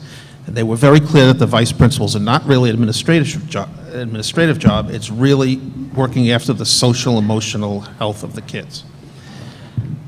I don't understand, it would seem to me, especially in our middle school, intermediate school, and high school, that harassment, intimidation, and bullying falls within their responsibility, that they are already in place and already supposed to deal with this now, albeit they may need extra training or something like that. So I don't understand, except for the fact that this appears to be mandated by the state, why this position is necessary. It seems that a lot of this position is training other people, keeping records, writing reports. We talk about student contact. It seems to me that this person is going to have far less student contact than the vice principals will. that the vice principals are really the front line and the guidance counselors. So why do we need this, aside from the fact that the law tells us we have to have it? And if we have to have it, why can't it be someone who's already doing it, for the most part? Am I wrong here? I mean, I'm trying to understand this. This is a district position that is mandated by law. You can't, some districts may assign a vice principal to oversee it across the entire district. I don't see that as feasible in this district. We need an individual who is responsible for a total program, a reactionary program, and a proactive program that trains many people, continues the training. Teachers have to receive 2 hours of this over a 5-year time period. And that may sound like very little time, but there are many mandated trainings that are required by law. This individual will also be responsible for tracking the investigation beyond the school into this level, where the Board of Education may get involved, because the way the law is written and the way the policy is written that follows the law is that this can be appealed up to the Board of Education and all the way to the Commissioner of Education. That individual must track all of these, and it could be simultaneous tracking from multiple schools. So if I may, let's be very clear. This is primarily an administrative job. Their central office, no? It's going to be, the individual is going to be going into the buildings and working with staff. With the staff? And but there's yes, not much and student parents. contact with this person? No, it might not be. It depends on the situation. Okay. Mr. Kins? Just for clarification, the roles of the position are mandated. How the district chooses to implement it is up to the administration. They can either add those roles to a current central administration position or create a new position. The choice here is that there's a new position that's being created. Thank you. And to clarify, this is a half a position. The person or the position that we're creating is for half-time that meshes with a person that is already essentially doing this area of student, I don't know student health or Life skills. Life skills. So it meshes very nicely with what they do already. I read an editorial in, I believe, the Courier News about the fact that somebody wrote in a letter pointing out that this law has opened up all the districts in the state to lawsuit after lawsuit, that if you don't follow all the mandated T's and I's and everything and do it properly, you can be sued maybe they have a case and maybe they don't, but you're still, in my mind, this half position is the insurance from the lawsuits that are inevitably going to come. I know that no matter how we've dealt with bullying issues, whether we have done it properly or not, I know that the participants aren't usually happy when they walk away, that they felt that more could have done. And I think that that feeling and the empowerment from this law will encourage people to contact their lawyer. And I think a half-time position that makes sure everything is done properly, that part of it is probably worth the half-time position we're talking about. Then the way the administration looks at that role is more of going out and preventing the bullying, which is even better. But I think the half-time position to keep us shielded is worth it. Mr. Pulsifer. I believe when we've had early discussions with this, there are also people in individual schools in some appointed role, correct? So I mean, in terms of Mark's question about the student interaction and the people in the school, there are other people in other roles that would be that in-school contact point or something else. Isn't there as part of this? That's correct. There are anti-bullying specialists that are not compensated, that we're assigning that as an additional responsibility. These are typically guidance counselors. The board has approved the full complement over the last two board meetings. It's very difficult to contemplate in a district with 7,400 children that that a process that is about 16 pages worth of policy can be done well without adding time to someone's schedule.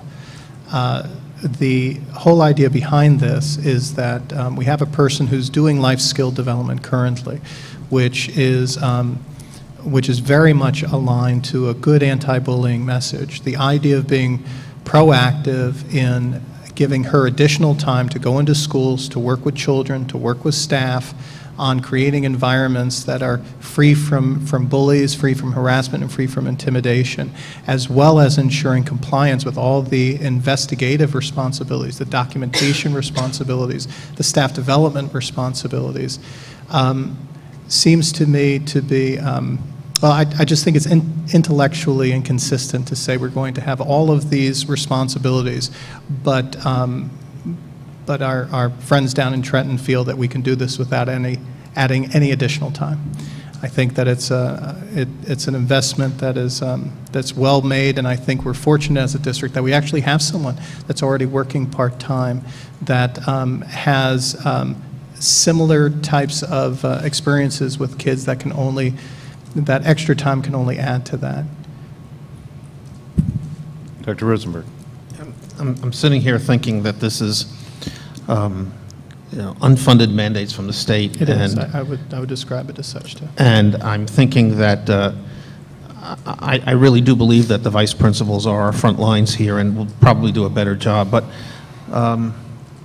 as much as this whole thing bothers me, and not anti-bullying, I have some personal experience and understand how bullying and intimidation can be really disastrous in a child's development.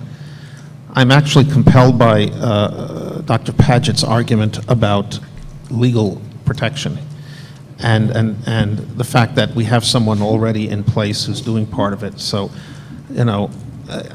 I think this is the wrong way to go, but I think that if we're not compliant in this area, we will suffer the consequences. And so it's sort of, as someone once said, it's like you have to eat your peas, and that's what I think we have to do here. Mr. Gillette. Thank you, Dr. Padgett.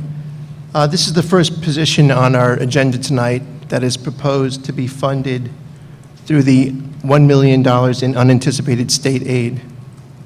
It's not? I'm getting... Did you say break it, or it was? First one so far. The first one so far, correct. This is the first position that we come to on our agenda tonight. That's, you threw me off there, Chris, but I'll get back to it. We have proposals to spend $766,000 of the $1 million in state aid on positions. We also have proposals from administration to spend $433,000 out of $587,000 in breakage on positions. And the first one we came to tonight, the crisis management, is proposed to be funded, and we approved it a few minutes ago, out of breakage. And breakage, for those who are listening who don't know what that is, that's the difference between the money we budgeted for a position for a person that has since retired, and then refilling that position with someone new at a lower cost. And we have some good numbers on that for this year, and it's almost $600,000. So between those two revenue streams, the unanticipated state aid and the breakage, it's about $1.6 million. And when we learned that we had the $1 million in state aid, I made a proposal. I'm going to make it again tonight. We had some options with the $1 million in state aid. If we acted very quickly and timely and at a special meeting, we could have given some money back in tax relief immediately to the current year. That didn't work for us, and that's fine. But out of $1 million, it seems to me that a fair thing to do for our taxpayers, our public, and the people that we represent here on this, when we sit on this board, is to share that 50-50 with administration's request for proposals. And I'm going to state again tonight that I think that we should pledge right now as board members to give $500,000 back to the public in next year's budget as tax relief. And I'll define what I mean by tax relief right now. It doesn't mean we'll put it in the general fund and, well, you know, we'll spend it on something and then tell people, well, your taxes would have went up much higher if we didn't have this. I'll define it a different way. Starting out over a year ago when we started planning for the budget period we're in now, we had a couple of items that we needed to take care of. One was a contract with our largest bargaining unit, and the other was an ambitious technology plan. We knew that to have good outcomes on both of those things, we needed to increase our tax levy in the coming year, coming up now, to the full 2%. In other words, increase our tax levy by 2% as allowed by law. In Hillsborough, the 2% amounts to about $1.5 million. I propose now that we make a statement that we're going to take $500,000, you know, when it comes to it next March, take $500,000 off the $1.5 million tax levy increase that we have planned for and needed to fund our contracts and our technology plan and the other items that we pay for. I think this is what the public defines as tax relief. Right now, to have a proposal to spend $766,000 of the $1 million in unanticipated state aid on positions that we're not creating during the normal budget process. We're now creating these positions mid-year. This is not the normal process. This is an unusual process. We sometimes have this 1 or 2 positions a year, maybe. Okay? The public has no chance now to vet any of these. They can come to the podium now, but big deal. Usually we create positions at budget time, when if the public hates all of it, hates what we're doing, they can go up there and vote it down. Now, mid-year, I think the responsibility really falls on us, right here, the 9 of us, because they're not going to have a chance to vote on it. And I'm going to say right now that it's hard for me to support any of the positions that we're going to fund through unanticipated state aid unless we agree that we're going to give real property tax relief with part of it come March and April next year. Thank you. Dr. Rosenberg? When we saw some of these numbers in committee, it seemed to me that there was already $400,000+ that was being held in reserve for tax relief or impact of charter schools. I believe that that was the case. So is it correct still that there's $400,000+ already in the bucket towards the $500,000 that Mr. Gillette is talking about? All right, let's assume that's correct, and a lot of this already considers that money being held aside. It would seem to me 2 things. First of all, if there was one job that should be funded with the unanticipated state aid, it should be the bullying coordinator, since the state told us to do it.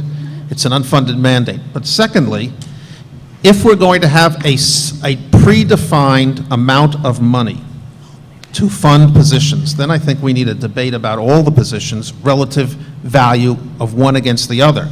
We've already tabled half of these positions. So if we vote on the others and approve them, then there's not all the money left for us to make those decisions. Therefore, if we're going to adopt what Mr. Gillette is talking about, and I haven't decided myself whether that's a good thing or not in my view, but if we do, then we have to debate we have to put all of these jobs up against the wall and see what sticks at the same time so we can compare one against the other. Don't you think? I mean, No. I'm sorry. I think we have had a fair amount of discussion here. Clarification, or it's a question on the position. I'm actually surprised that we're looking at the unanticipated state aid for funding and not at jobs. It seems to me that a big motivator for this position is concern about the paperwork. Extensive, I understand, but why we don't know how much it's actually going to entail.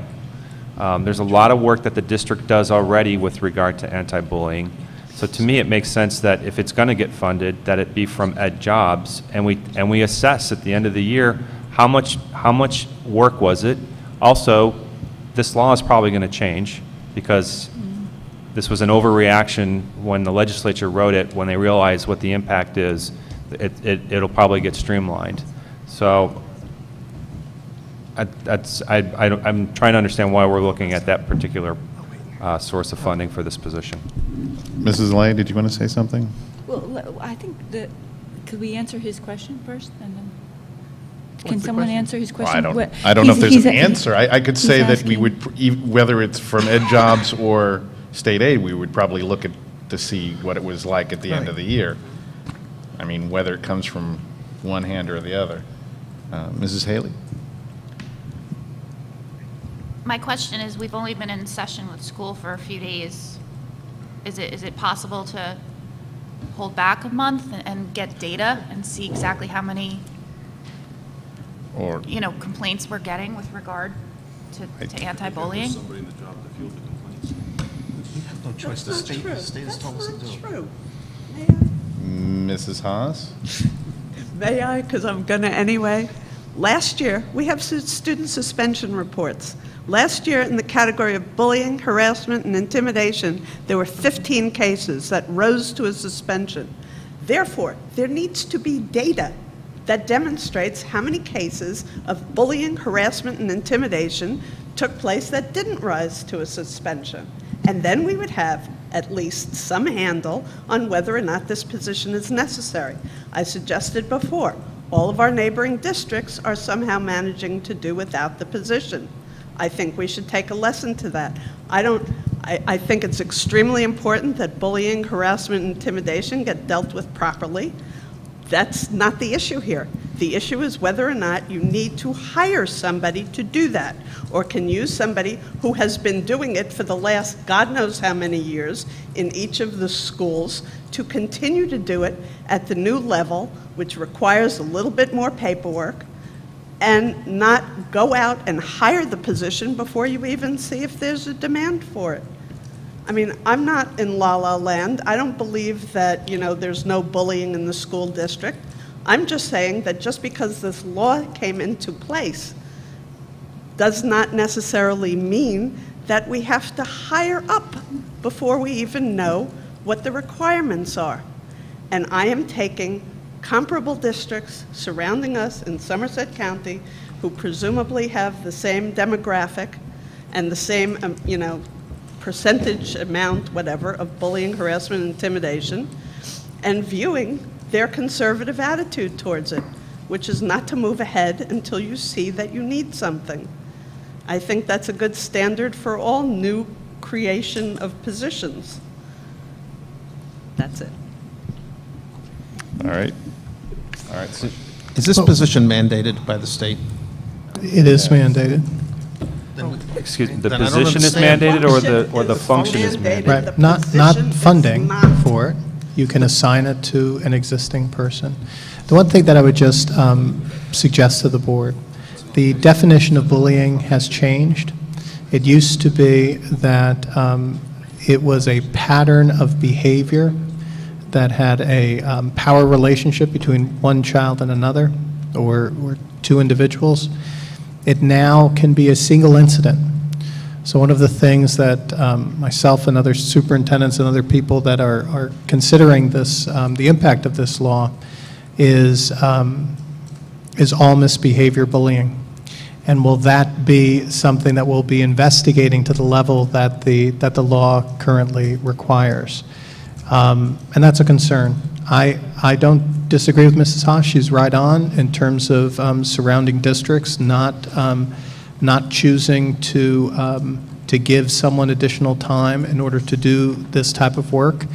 I think we can make a choice, either be reactive to it or we're proactive. And my recommendation is that we look at this proactively in anticipation that we are going to see a heightened level of attention on this particular law, and we want to do it in a way that is, I think that's robust in trying to minimize the opportunity for bullying, harassment, and intimidation. All right, I think we're ready for the vote.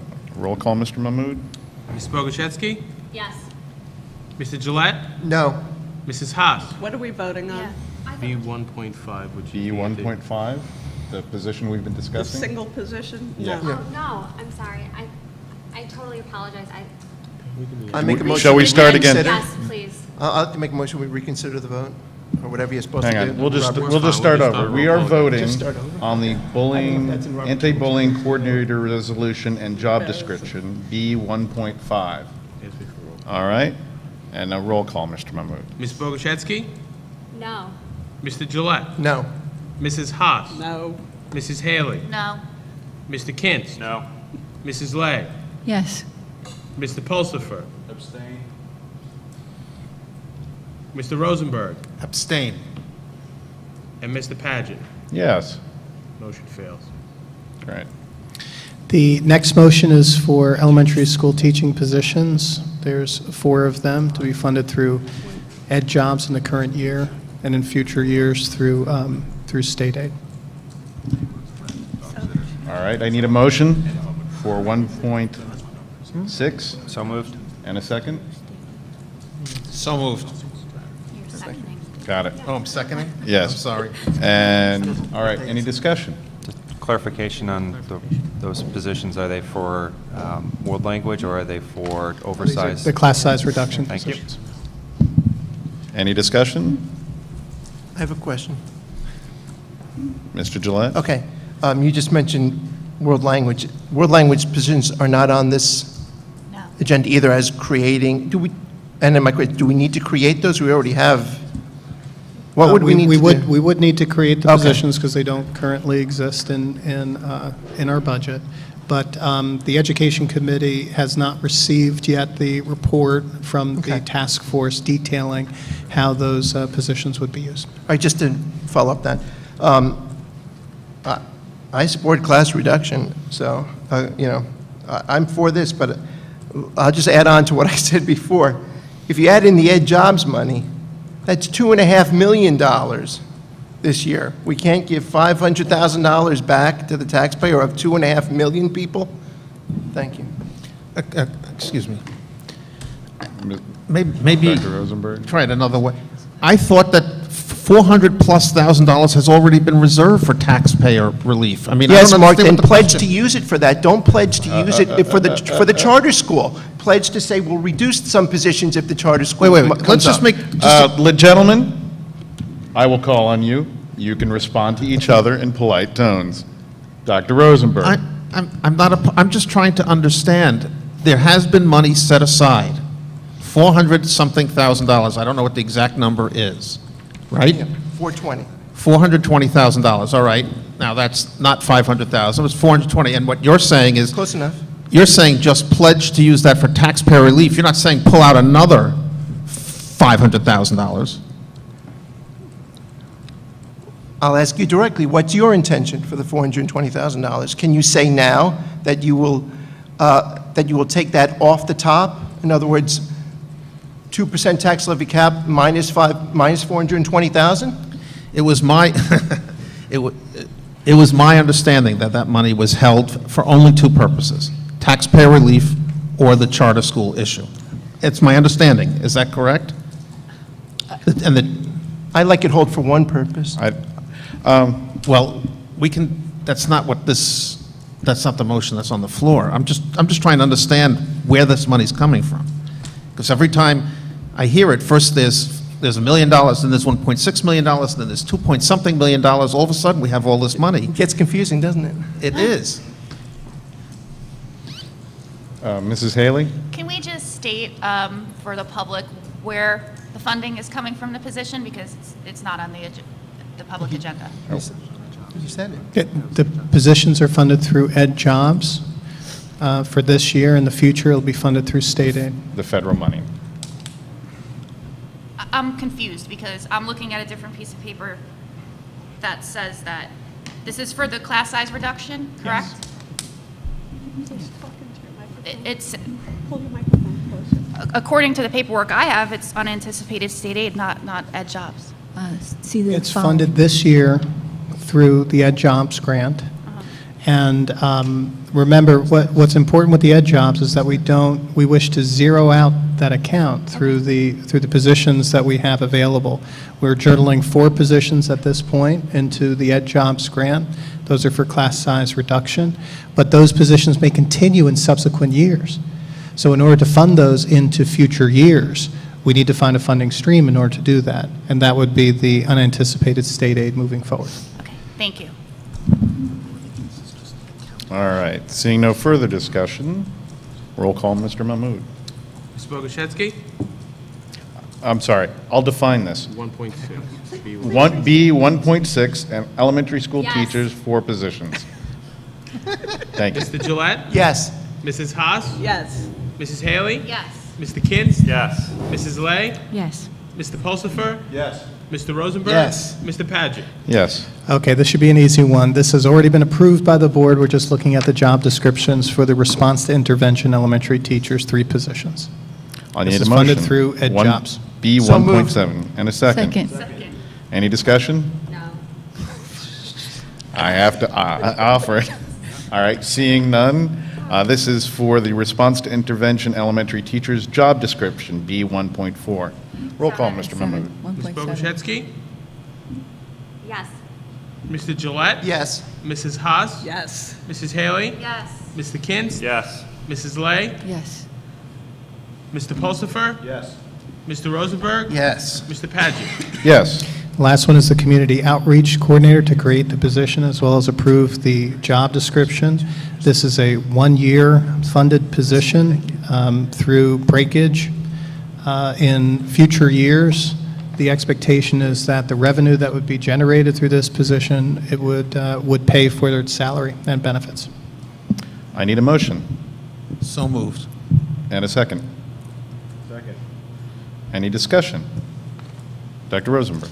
I had an occasion to look at the resume of the individual that you have in mind. On the PR side, very, very powerful. But this job is also, unless we've changed it, and my memory is far, it's also the grant writing piece, isn't that, or is that? Grant writing, it's revenue generating. So that includes grant writing and other enterprise funds that we've been discussing. Is this person qualified, experienced in the grant writing side? I didn't quite get that on the resume. She has some. It's not as much of a strength of her background as the communication. She was a community outreach coordinator for the University of Delaware too, and did similar type of work in that area. But you know, this is a new position for us. I think that under my own supervision, as well as Mr. Mahmood and the assistant superintendents, will, if the board chooses to approve this particular position, we look forward to working with that particular individual and developing her skills. Thank you. A little backup information for the public. The idea is that this position would be funded for a year, and going forward, that the revenue they generate from writing grants would fund that position. I think that the thinking on the board is that if they aren't able to fund that position, that position would disappear. And our wish is that it doesn't just fund that position, that it further brings in more revenue than they cost, and therefore would have a greater impact than just their salary. Dr. Rosenberg. One quick question. In funding their position, when the revenue is counted at the end of the year, all the revenue that comes in first goes to funding the position before the first, the next money goes to something else, right? So the position is funded first. Yes. Thank you. And seeing no further questions, we are voting on the Community Outreach Coordinator Resolution and Job Description B 1.8. Roll call, Mr. Mahmood. Ms. Bogoshevsky? No. Mr. Gillette? Yes. Mrs. Haas? Abstain. Ms. Haley? Yes. Mr. Kinst? No. Ms. Lay? Yes. Mr. Pulsifer? Yes. Mr. Rosenberg? Yes. Mr. Paget? Yes. Motion passes. Thank you. I'm requesting we'll move on to the other items in the agenda for you to approve the retirements as listed, resignations, leaves of absences, revised leaves of absence, contract changes, revised contracts, rescinding contracts, approve the appointments as listed, including long-term substitutes, community outreach coordinator, instructional assistants, custodian, lunch aides, parking attendant, mentors, substitutes, student teachers, the HIB, which is the harassment, intimidation, and bullying, anti-bullying specialists. The summer work is listed. Extended school year program is listed. And the special education freshman orientation, those staff appointments. The group changes is listed in attachment B12. And the computer setup and imaging assistance is listed below. Approve following staff training for the Genesis system. Approve stipends for attendance at summer professional development, the PLC Institute. Approve extra period coverage as listed. And that's all.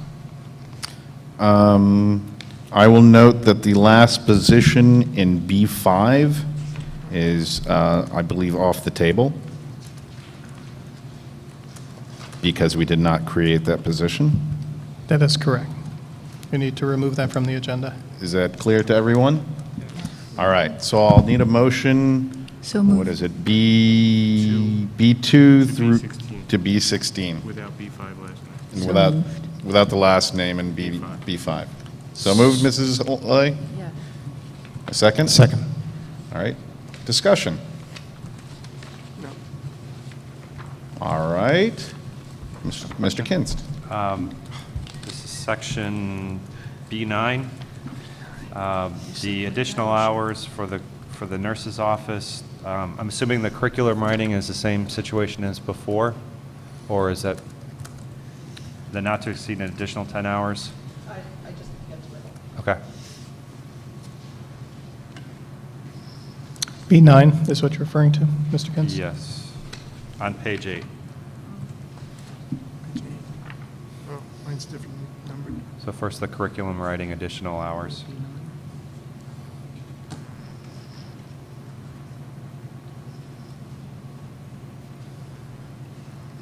Correct. So that was anticipated somebody covering for a position that wasn't covered. Okay, and then for the clerical assistant nurse's office and the English bookroom duty, it looks like there's additional hours. What's the rationale behind that? Oh, I'm sorry. Actually, the bookroom duty was originally put on as, I believe it was 25. Really, it should have been 75, which was what it was budgeted for, but we were so used, we were into the 25 mode with curriculum writing that it just went on as 25. So that's just an adjustment. And then the, you said nurse? There's a clerical assistant nurse's office. There's additional hours that was requested. Yes, that was to assist with all of the sports physicals that came in. Were there more students that applied than in the past? The number of students and the number of physicals is just so overwhelming that in order for the students to start practice on time, you just need the extra time to do so.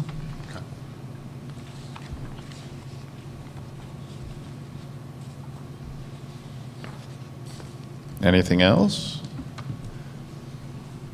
I have a request. Sure. If we can separate out the community outreach coordinator.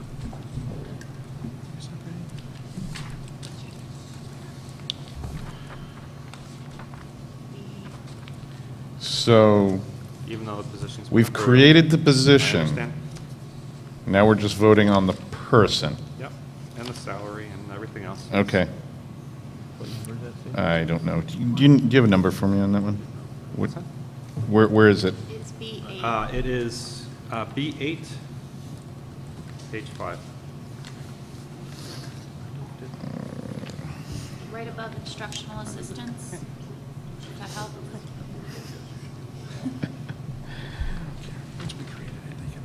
All right, well, you know what you're looking, separate. So we're separating out just that position. The community outreach coordinator. Oh, I see it, it's right there. All right. Is that clear to everyone? We are voting B2 to B16. Without B5 last position. Without B5, the last position. Without B8. And separating out the community outreach coordinator. Has everybody got that? Got it. All right. Roll call, Mr. Mahmood. Ms. Bogoshevsky? Abstain. Mr. Gillette? Yes. Ms. Haas? Yes. Ms. Haley? Yes.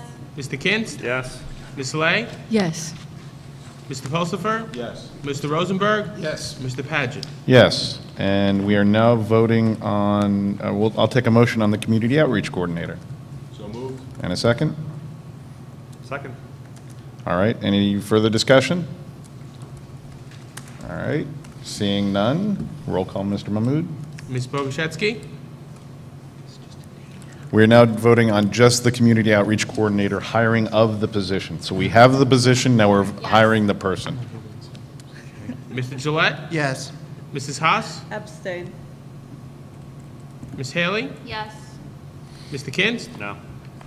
Ms. Lay? Yes. Mr. Pulsifer? Yes. Mr. Rosenberg? Yes. Mr. Paget? Yes. Motion passes. Okay. Let me get down to.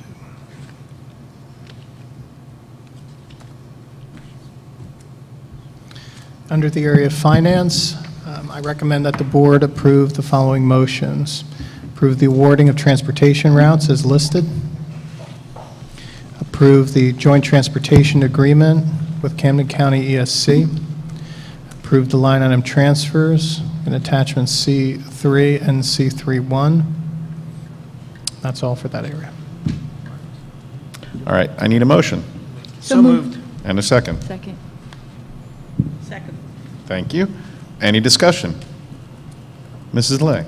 Yeah, I just wanted to note that we did see all of the companies, and I did ask for an evaluation of the number of accidents and just make sure that that an award would not be given to a company that had too high of a rate of accidents. Okay. Mrs. Haas? Yeah, I'd like to discuss the line item transfers and why $80,000 was taken out of teacher lines to be moved into construction services. I know your email said that it was for Sunnymead. $80,000?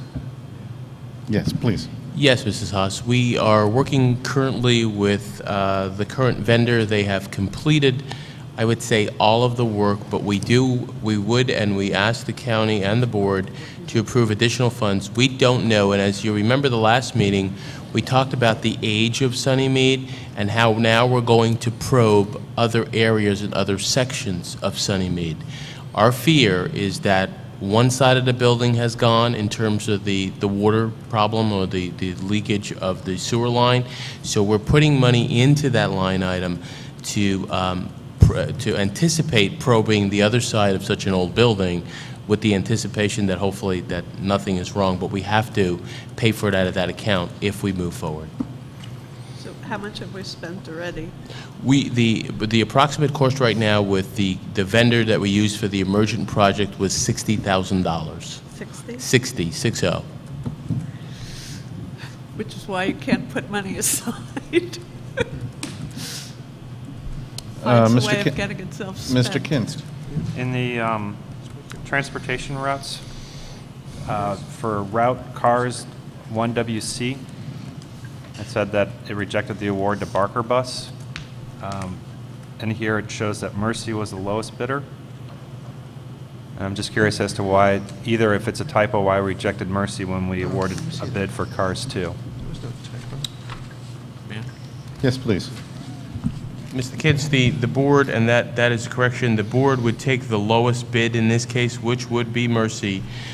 However, the Operations Committee, when we met at 6:30 p.m. this evening, we discussed with the Operations Committee that there may not be a need, so we're asking the board to approve this with the lowest bidder, which would be Mercy in this case, and there may not be a need to appoint this contract pending an internal driver that may be able to do this run and not cost the board anything. Okay. We're still going through that, but we did talk to the Operations Committee about that this evening, and we hope that we get the second of the two, which we can use an in-house driver.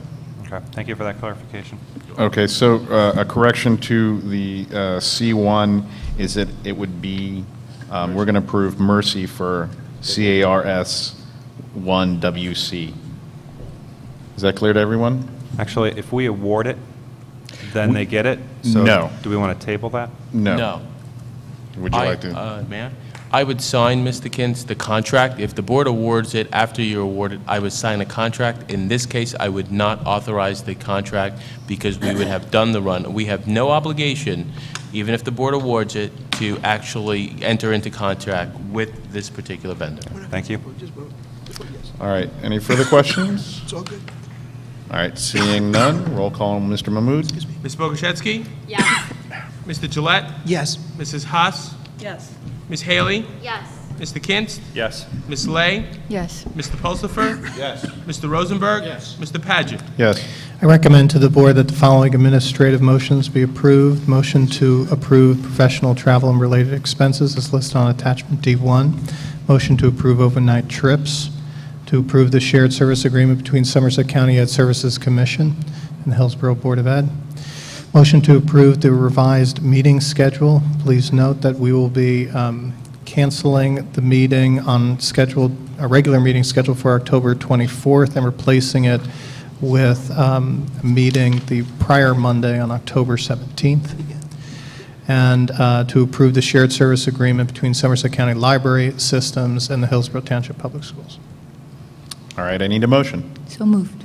And a second. Second. Yes. All right, any discussion on these items? Mr. Gillette. I'd like to thank board and administration for D4. I note that we're actually voting to change our meeting schedule. I've been talking about that for like months now. It seems that this should be the way we do it. When we're all together here and we want to change the date, we should just vote to change it. So, thank you. You got your vote. Yeah, I got it in. Any further discussion? All right, seeing none, roll call Mr. Mahmood. Ms. Bogoshevsky? Yes. Mr. Gillette? Yes. Mrs. Haas? Yes. Ms. Haley? Yes. Mr. Kintz? Yes. Mrs. Lay? Yes. Mr. Pulsifer? Yes. Mr. Rosenberg? Yes. Mr. Paget? Yes. That concludes the action agenda. We are on to old business. Is there any old business from the public? Don't be shy. Tim Jordan, 201 Brokaw Court. I apologize for my appearance. I just came from the gym. Welcome, new board members. I haven't been here for a while, but I have been watching you all on television. I'm very glad to see this healthy and robust discussion about this topic about spending extra money, creating jobs, et cetera, et cetera. It's healthy. It's much better than me sitting here for 40 minutes talking about emails, okay? So I'm really happy to see that. There were good things and bad things about what everybody said. I would agree, back and forth. I'm glad I don't sit in one of those chairs to have to worry about this as far as voting. But I will tell you this, okay? As a taxpayer in this town and as someone who votes for people to sit in those chairs, my first feelings when I go to vote is to make sure that that person is going to have the best interest of this district at heart at all times. You guys know where I stand on this. I've been coming to these meetings for a long time. I want this district to be the best that it possibly can be always. If we have to spend more money, we will. I don't care what other districts do. I've said that for years. Districts can go fly kites. They can do whatever they want. I want the best for this district. And what we do should not have to be considered what the state does or what other municipalities do. I worry about what goes on in Hillsborough, okay? So when you're talking about hiring not hiring, etc. I want you to be thinking about the best interest of the students, and that's the most important thing to me. If we have a bad school system, it doesn't matter about tax relief because my property's not going to be worth anything anyway. No one's going to want to live here. So it's important to me, as I've said for years, that we have not just a great school district, but an outstanding schools district, and I think we have that. Talking about whether these jobs are administrative or in the classroom, whatever, we spend, and it's been documented for years now, we spend a lot less money on administrative charges than any school district almost in the state that are this size.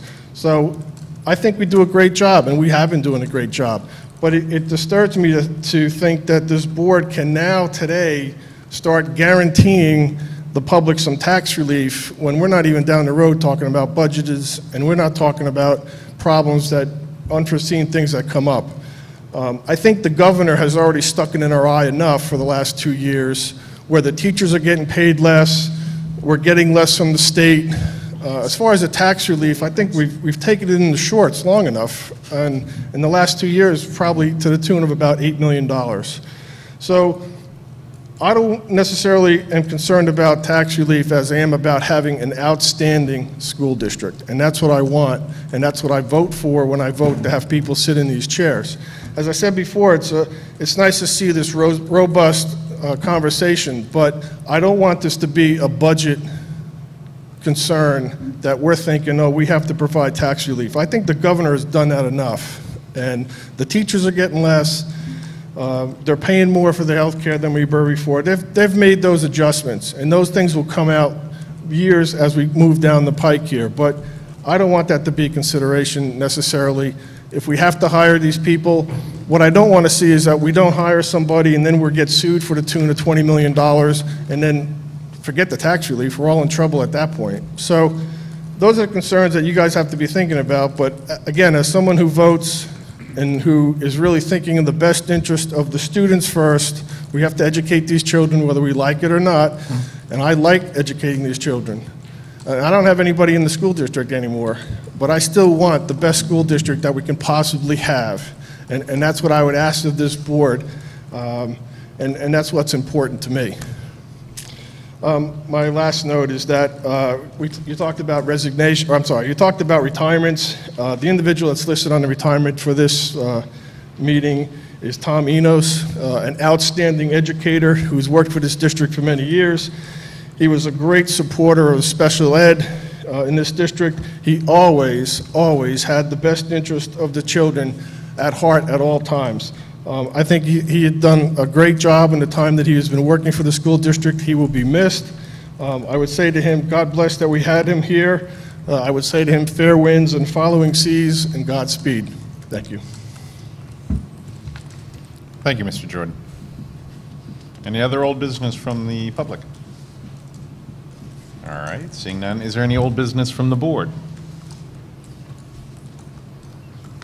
Mrs. Haley.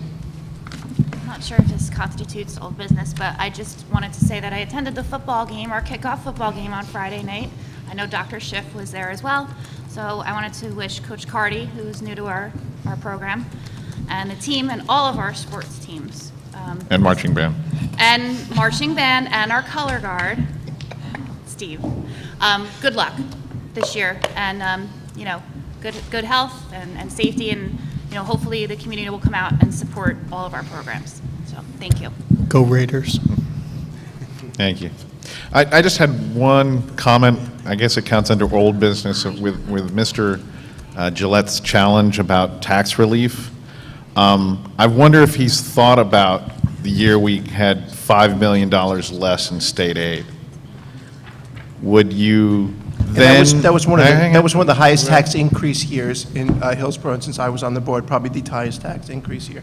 Well, and that is exactly the point, that if we promise something today, and then the state comes along and says you have $5 million less, that's a tough pill to swallow if you've already then also promised, you know, this other state aid to give back. So I find it a little premature, especially not knowing how the budgeting happens. It's a good thing that we didn't choose like option one when we got the state aid, which was to give it all or a portion back immediately in tax relief for this year. That was what was in the letter that we got when we received the state aid. That was a spelled out option to give it right back. Well, that would be immediately. Okay, so this is months and months and months later. And it will be more months until we worry about it. All right. Any further old business? Mrs. Boguchevsky? I know I wasn't a part of the board when this came about. I guess in like the springtime about the bus drivers, about strangers in the neighborhood, and maybe there were, you know, about different bus drivers or whatnot. And I just want to say how fantastic it was to see how excited my children were when the bus drivers that they had last year pull up to pick them up. They actually knew where they were going, and they dropped off perfectly and time-wise, because I know in other districts, unfortunately, that did not pass, and children were had to tell the bus driver where they lived and where to drop off, and it was just pure chaos. So I'm really glad that that passed. And thank you to Mr. Gillen. Yeah, and also to our contracted companies who we repeated their usage for the bus services. Any further comments? All right, I need a motion to adjourn. And a second. Second. All in favor? Aye. And opposed and abstentions. Thank you very much, and good night.